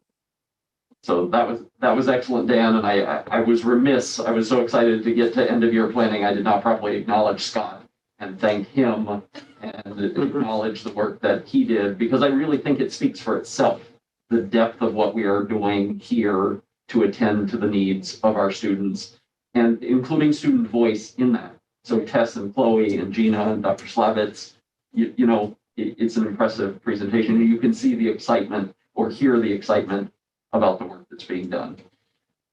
End of year planning, I don't want to look a gift horse in a mouth, but I don't think the irony should be lost on people that there are gathering size limits, unless you're a school and it's graduation, and then you can have 1,200 people gathered. And so the coordination that Dan and his team will have to undertake, I appreciate him sharing the ticketing, coming from a high school that had to do ticketing because we did an indoor graduation. That presents unique challenges, but it's exciting that we can have a graduation for our seniors and they can have up to 6 family members attend and to get to celebrate that milestone. And so other things like Powder Puff, I know Dan is working on, and prom that there's no dancing. I don't know how any of that works, but I just want to acknowledge Dan and the work that he's doing.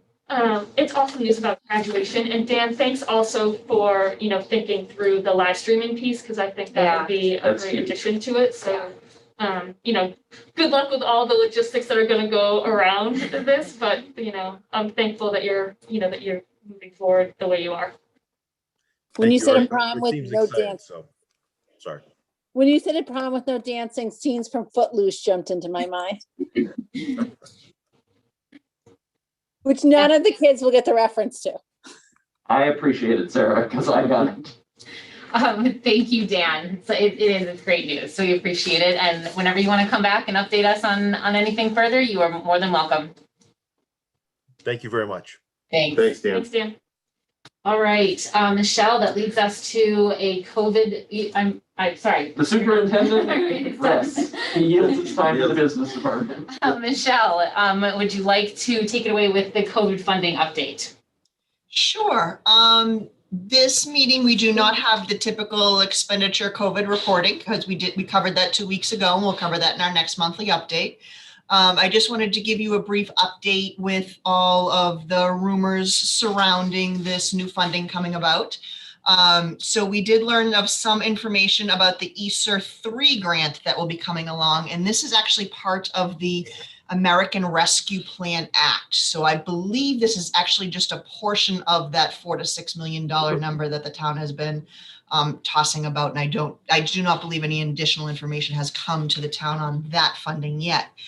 But the Department of Education has provided us with some estimated income on that ESSER 3 grant, and that is in the amount of $796,000. That was released just this week. The documents and applications are not yet set. They expect those to come out sometime in May, hopefully. I did not get a real good reassurance when Desi spoke about those this week, because they are stating that the federal government is holding some of their funds until they determine how they're going to use the rest of their allocation. So there's a little bit of a holdup between the state and federal government on that. But we should expect the $796,000 for this grant. And part of this grant is going to require that 20% of it be spent on addressing learning loss. So we are going to have to set that 20% aside, which is, roughly $200,000, which is great. And it will go directly to students' needs. And we'll know more about that, but it definitely will be an FY22 grant. Due to the timing, and we're just still waiting to hear back on the ESSER 2 grant or ESSER 2 grant any day now, and we should get that approval any second now. I was in touch with our Department of Ed rep yesterday, so we should get that anytime now. When do we have to use that funding by? That one is 2023, I believe. That's the 3, ESSER 3? No, the ESSER 3, I believe, is 2024. FY24 or because I know they sometimes label them differently. I don't know if it's June 24 or December 24, but I know it's the year 2024. Okay, all right. So we certainly have a little bit of time to figure that out. And that's about all I have on the COVID funding front at this point. Just working with the town to try to figure out what portion of their 1.8 million they have remaining, but I do not expect any additional funds to be coming to the school department specifically from that funding. We're just spending down our pots, and basically we need to spend down what came in first, because the first in is the first to expire. So we have to spend them in the order that they're being awarded to us. So this third grant will be the last thing we are spending. We've spent 2 though, almost completely, or encumbered it, if you will, almost entirely. Yeah, I have set aside basically everything into at this point. We really haven't started spending it all, but yes, we haven't actually started paying the bills, but we've started spending, incurring costs, yes. So that's about it on the COVID funding front. If there are any questions about that, feel free to questions. No, I think that's good news, obviously. Yeah. And then I'm anxiously awaiting the approval for the ESSER 2. So great. Thank you, Michelle. I'll actually have you stand because the schedule of bills, and I know you wanted to clarify one point there. Yes, so in this week's packet of the schedule of bills, there's multiple schedules, but I did want to just point out that one of the schedules does contain 3 prior year invoices. While the invoices are old, they are athletic invoices, and they are actually being charged to the athletic revolving fund, which did have enough adequate funding at year end and rolled over into the current year. So we are legally able to cover those. So I didn't want to, just have those slide under the radar. I wanted to make sure that they were out and about because that has been a touchy subject with us in the past. So we're good on that front. And then I did want to also just mention that recently we received a restitution payment from a former Metco director that was court ordered. Because that payment actually came in larger than the court order, we have to issue a small refund in the amount of $259 back to the former Metco director. So if anyone saw that as a payable, they might question why we are paying the former Metco director that had to make a restitution payment to us. So I wanted to make sure that that's out there as well. So we did receive that restitution payment in the form of a bank check. So it was definitely a good check and has cleared our account, and we are just returning that $259. All right. Wonderful. Thank you, Michelle. You're welcome. Thank you. Through, All right. Yeah. through the chair, Uh-huh. I just want to recognize again Michelle and her understanding of school finance, municipal finance, and the level of transparency that she brings to this work. That schedule of bills could have gone forward, but she flagged 3 things for the committee to make sure that that's out for the public to digest.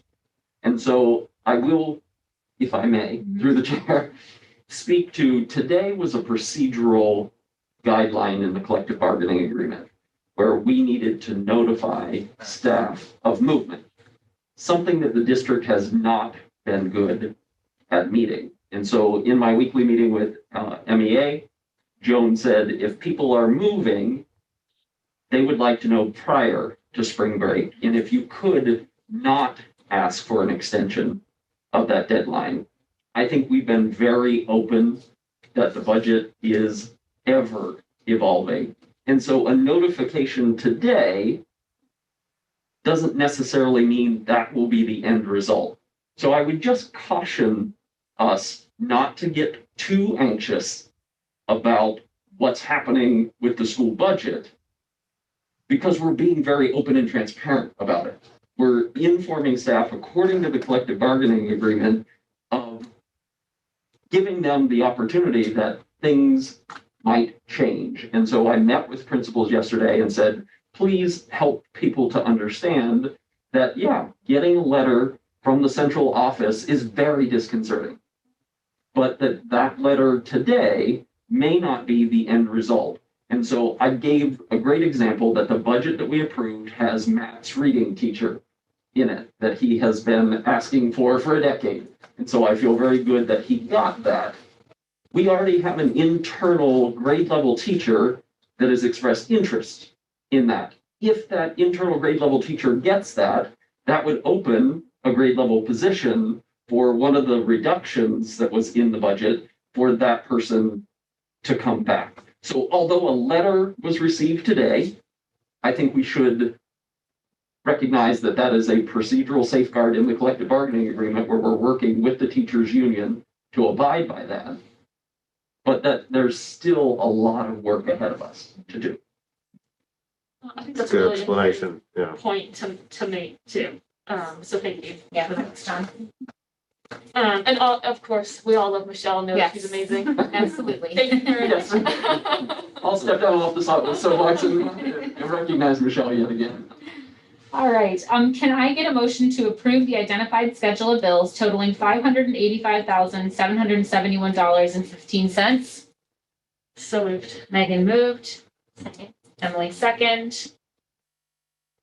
I think those were probably the only questions. Just want to make sure nobody's got any others. All right, Sarah Gold, yes. Megan Taylor, Yes. Sarah Fox, Yes. David Harris, Yes. and Emily Barron. Yes. Great. Passes 5-0. Thank you, everybody. Thank you, Michelle. Thank you. All right, so that moves us on to school committee communications and such. So I have on here our school committee goals.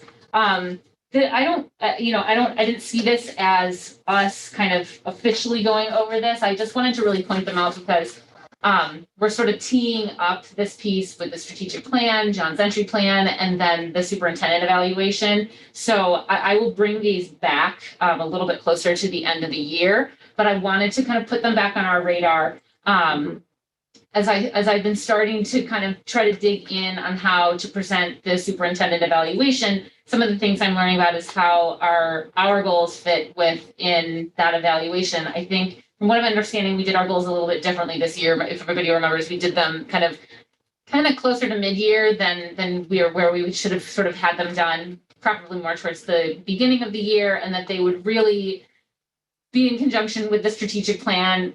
One of our main goals is creating the strategic plan with the superintendent. So, this year, as with many things, is a little bit different than it'll look hopefully going forward. But I just wanted to bring them back sort of into our view again, because it's been a while since we've looked at them, and just sort of keep them on our radar.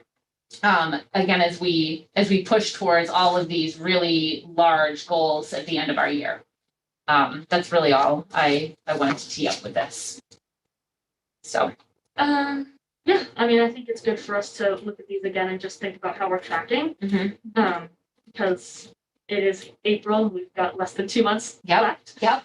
So I think that's good, and just, you know, we're moving forward on them, obviously.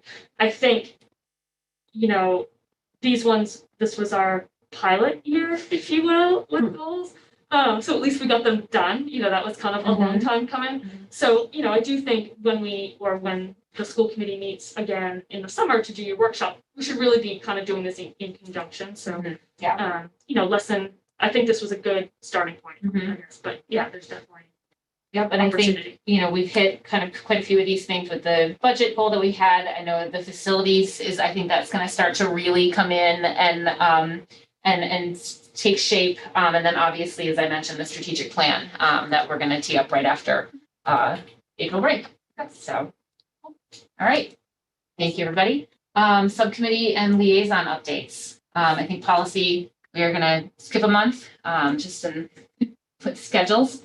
So we will be back in May, beginning of May. Anybody else? Budget, I think we've kind of. Well, we had the FinCom meeting on, is that only Monday? Yes. It's been a long week. It's like, so David, do you want to No, read on how that went? it was Monday, and Dr. Bucky, you know, once again made the presentation that was an abridged version that came before the full committee, and prior to the Monday meeting, again, recognizing Michelle and Megan, there was an entire packet that went to the finance committee before the weekend and before they met, as 3 of the members have participated in the process. And so I think it was pretty much out there, and the information was known well in advance, and there'd been lots of discussion and just a review of the process once again that we went through to get us where we're at. And I think, as you know, Dr. Bucky said, not that our budget is fluid, but you know, the finances are fluid with some of these grants that are coming in and how they might be able to be spent to support, you know, learning in the district and things related to COVID. So more to come on that, but it was, I think, overall, so we're all set with that. And there is the warrant hearing. I don't have the date, but I think it's this coming week, isn't it? I think it might be on Tuesday, and so we do have the warrants related to equipment and facilities, and that's just simply another process where the finance committee will review that. And there's, you know, we had prioritized, the items that we were looking for on facilities with the funds that were available and the vehicles and equipment. So we'll hear more on that after that's presented. And we might need to decide, Megan, if it's not necessarily an article that's sponsored by us, but I'm available, so I'll see maybe if I can just tune in on that in case there's any questions. I think it's probably important to note too, it passed, right? The FinCom approved, it was unanimous, right? Yes, it was unanimous. Yeah. So the budget. Yep. All right, facilities, I think you guys have a heads up, maybe? Yes, so we have a meeting tomorrow. I'm back and forth on whether, you know, how much to kind of present now, because when you hear the number that came out of the report, it's a little shocking. So I worry that if we present that, although it's up on the website, so it's been up for 2 or 3 days, I think people have started looking at it. So it's out there. I just don't want people, I don't want to shock anybody. But that's the use of this facilities committee. So you guys will add it and then you will bring it back. Yeah. So we're holding our meeting tomorrow at 10:30. We'll be presenting, Michelle will be presenting a summary of what the numbers came back at, and then we'll be discussing it and planning our next steps. But lots of good information. Anybody that wants to review those reports, Emily got them up on the website, I think 2 days ago, so people have ample time to review that in case they have questions or concerns they want to address tomorrow. All right, thanks, Sarah. Am I missing any liaison updates? Oh, Just through the chair. Yeah. Spoiler alert, since we keep talking about strategic plan, I will be stunned if facilities is not part of the strategic Yeah. plan. So not to take away Sarah's thunder and the subcommittee meeting tomorrow, but I would be prepared that facilities will be a chunk of the strategic plan. I think we heard a few heads up on the strategic plan tonight. It'd be a big strategic plan. A lot to get in there. Ambitious. Yes, I like that. Cool. I have a CPAC update, if that's all right. Lots of good stuff going on with the CPAC as usual. Dr. Solberg presented as part of the conference series that they have had ongoing this year on April 6th about developing future readiness skills. So I believe on their website you can access the slides if you weren't able to attend that presentation, but the feedback I've heard from it is that it was really well received. I mean, we know that Scott does a great presentation, but also that it was very useful for parents as well. Yeah, it was, I listened into most of it. It was fantastic. I would highly encourage anybody to listen to it, especially parents who have kids that maybe aren't kind of on that quintessential, what we kind of quintessentially think of as the Marblehead track, and really, just highlighting how many amazing opportunities there are. There are some abilities to access some surveys and everything to sort of help and really cool media things. It was a phenomenal presentation. Thanks. Yeah, thanks for adding that detail, Sarah. There's also 2 events coming up. So first of all, on May 12th, the CPAC is going to host a panel discussion, and it will include Eric Oxford as well as the team chairs. And they will discuss the vision for the coming year. And that will be followed up by parent Q&A.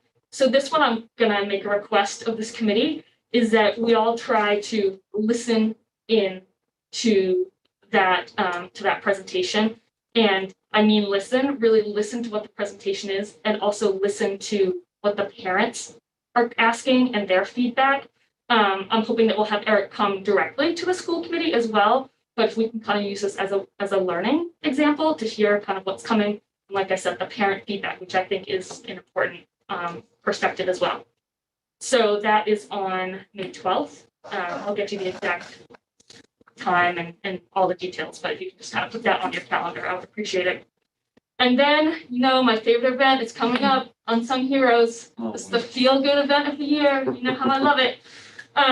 So the CPAC was not able to host this last year, obviously, because of COVID. And this year it will be a virtual event, but it's important to acknowledge all the hard work that has gone on this year. So this is really an opportunity to recognize the people who make a difference in your special education world, people who might not always get, that type of recognition. It can be anyone in the community, obviously teachers, of course, and staff, but if there's other community members who've made a difference, that's always welcome as well. So really anyone that's shown exemplary work, made a significant contribution, and or impact beyond their kind of expected responsibilities. The nomination forms are open. I think they opened April 7th and they'll go through May 7th. So a couple more weeks to get your nominations in. Each nomination should highlight one person. So include, the nomination form is up on their website. It kind of lays out, the type of information to include, and then there'll be some type of celebration coming up towards the end of the year. So my favorite event, please get your nominations into the community, and, there'll be more information coming on that event in the future as well. Great, thanks. Anything else? Yeah, I just have a few little ones. Megan told me to forward this to the committee, and I'm just going to tell you about it right now instead of an email. and it's kind of late notice, but tomorrow, Metco headquarters is offering a virtual family night at the theater, they're calling it. It's a brimful of Asha.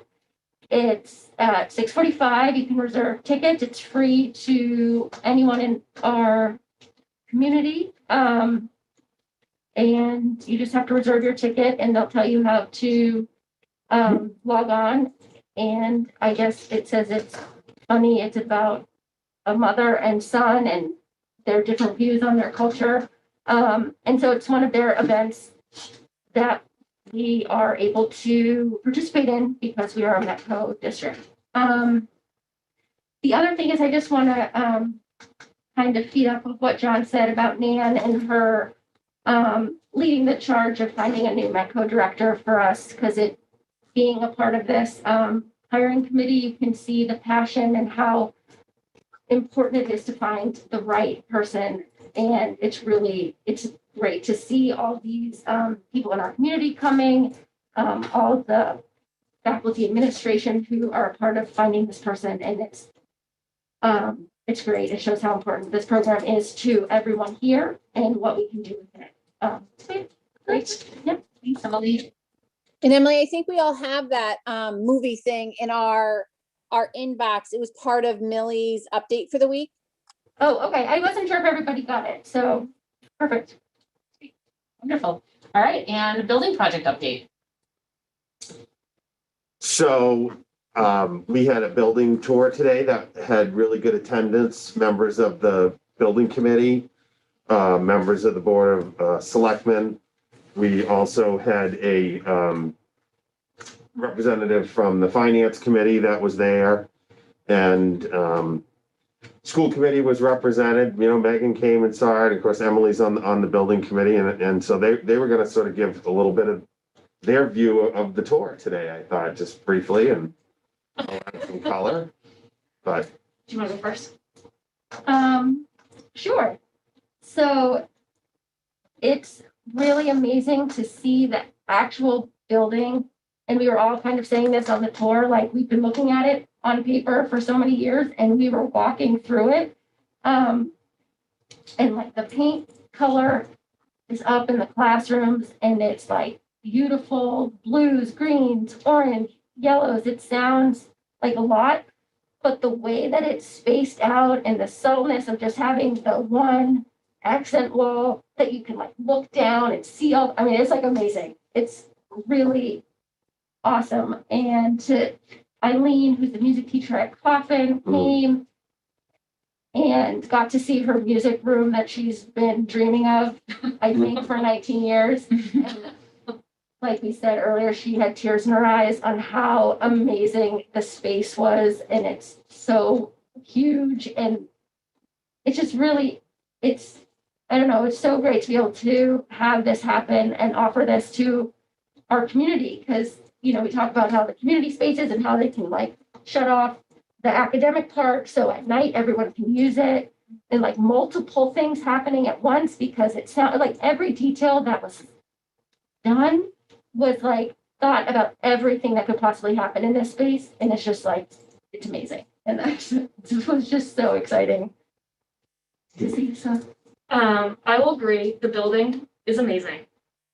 It's beautiful on the outside. I mean, I'm sure there's a more technical term, but the wood paneling kind of in between, what's that called? the Nichiha. The Nichiha. that goes in. You know, the windows where the school name is going to be. I mean, it's just beautiful outside and then inside.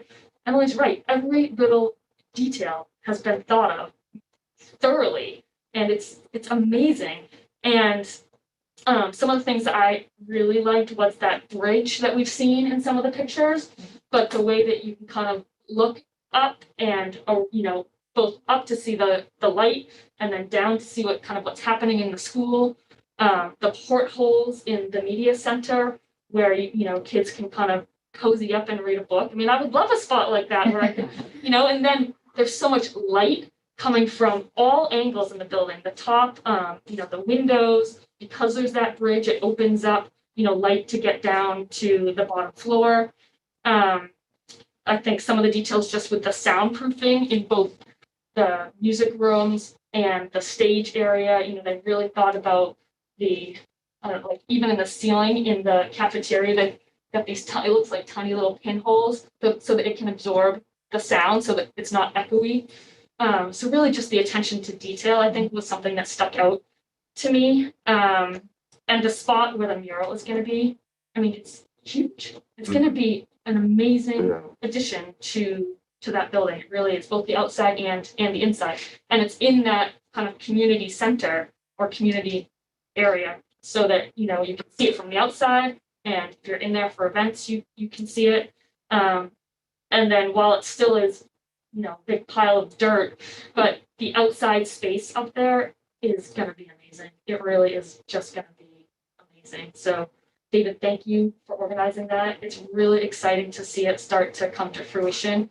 And I think Tripp was saying how in the next, you know, 4 to 6 weeks, we're going to see, you know, another major transformation because the landscaping will start to kind of go in and, you know, start to finish up the skylight will go in the main corridor. Yeah, so there's some big things coming up too. So I mean, I think even as you drive by, you'll start to see some changes there. So really well done, guys. I mean, I think this building committee has done an amazing job. All your hard work is paying off. It's showing off. Thanks. Great. And I would just want to echo, it was, I mean, that's why we're doing this. You know, it's about the students and it's about the teachers and the educational design. And seeing Eileen go into the room, it was just like, I heard this enormous loud screaming of excitement. It's like, oh my, what's happening? And she, you know, saw her room and you know, just to see that space. And while Sean couldn't be there today because he was at a teachers forum, but Donna was there, and I want to recognize Donna too. I mean, as she said, you know, it's been 5 long years, and she's been there when there were the pre-educational design groups of thinking about what this was going to look like, and the extended learning spaces, and there was Donna, just like, she's like, wow, this is real. It's just going to be an amazing school, and she's retiring, but you know, I want to thank Donna for the time that she's put in to contribute to the fixtures and equipment, you know, most recently, and then all the work that she's, you know, all those meetings at Glover. Donna was just, you know, talking about, you know, how it's finally coming to fruition. So very gratifying, and we'll be hosting more, and hope people will be able to attend, and as we go forward. I sure hope I'll be able to. Yeah. I'm sorry I missed That's it. It's really, really exciting. Great. And we have 3 less schools that will be on Sarah's report tomorrow as a result of this. So it could be a lot worse if we didn't have this $55 million project to take some older schools offline. Great. Spoiler alert, they're our cheapest ones on the report. I was shocked. All right, that leads us to closing business. Any new business? All right, any additional public comment? Hands go up. All right, I don't see anyone. We had no correspondence. So that leads us to adjournment. Thank you, everyone. I will close us at 9:32.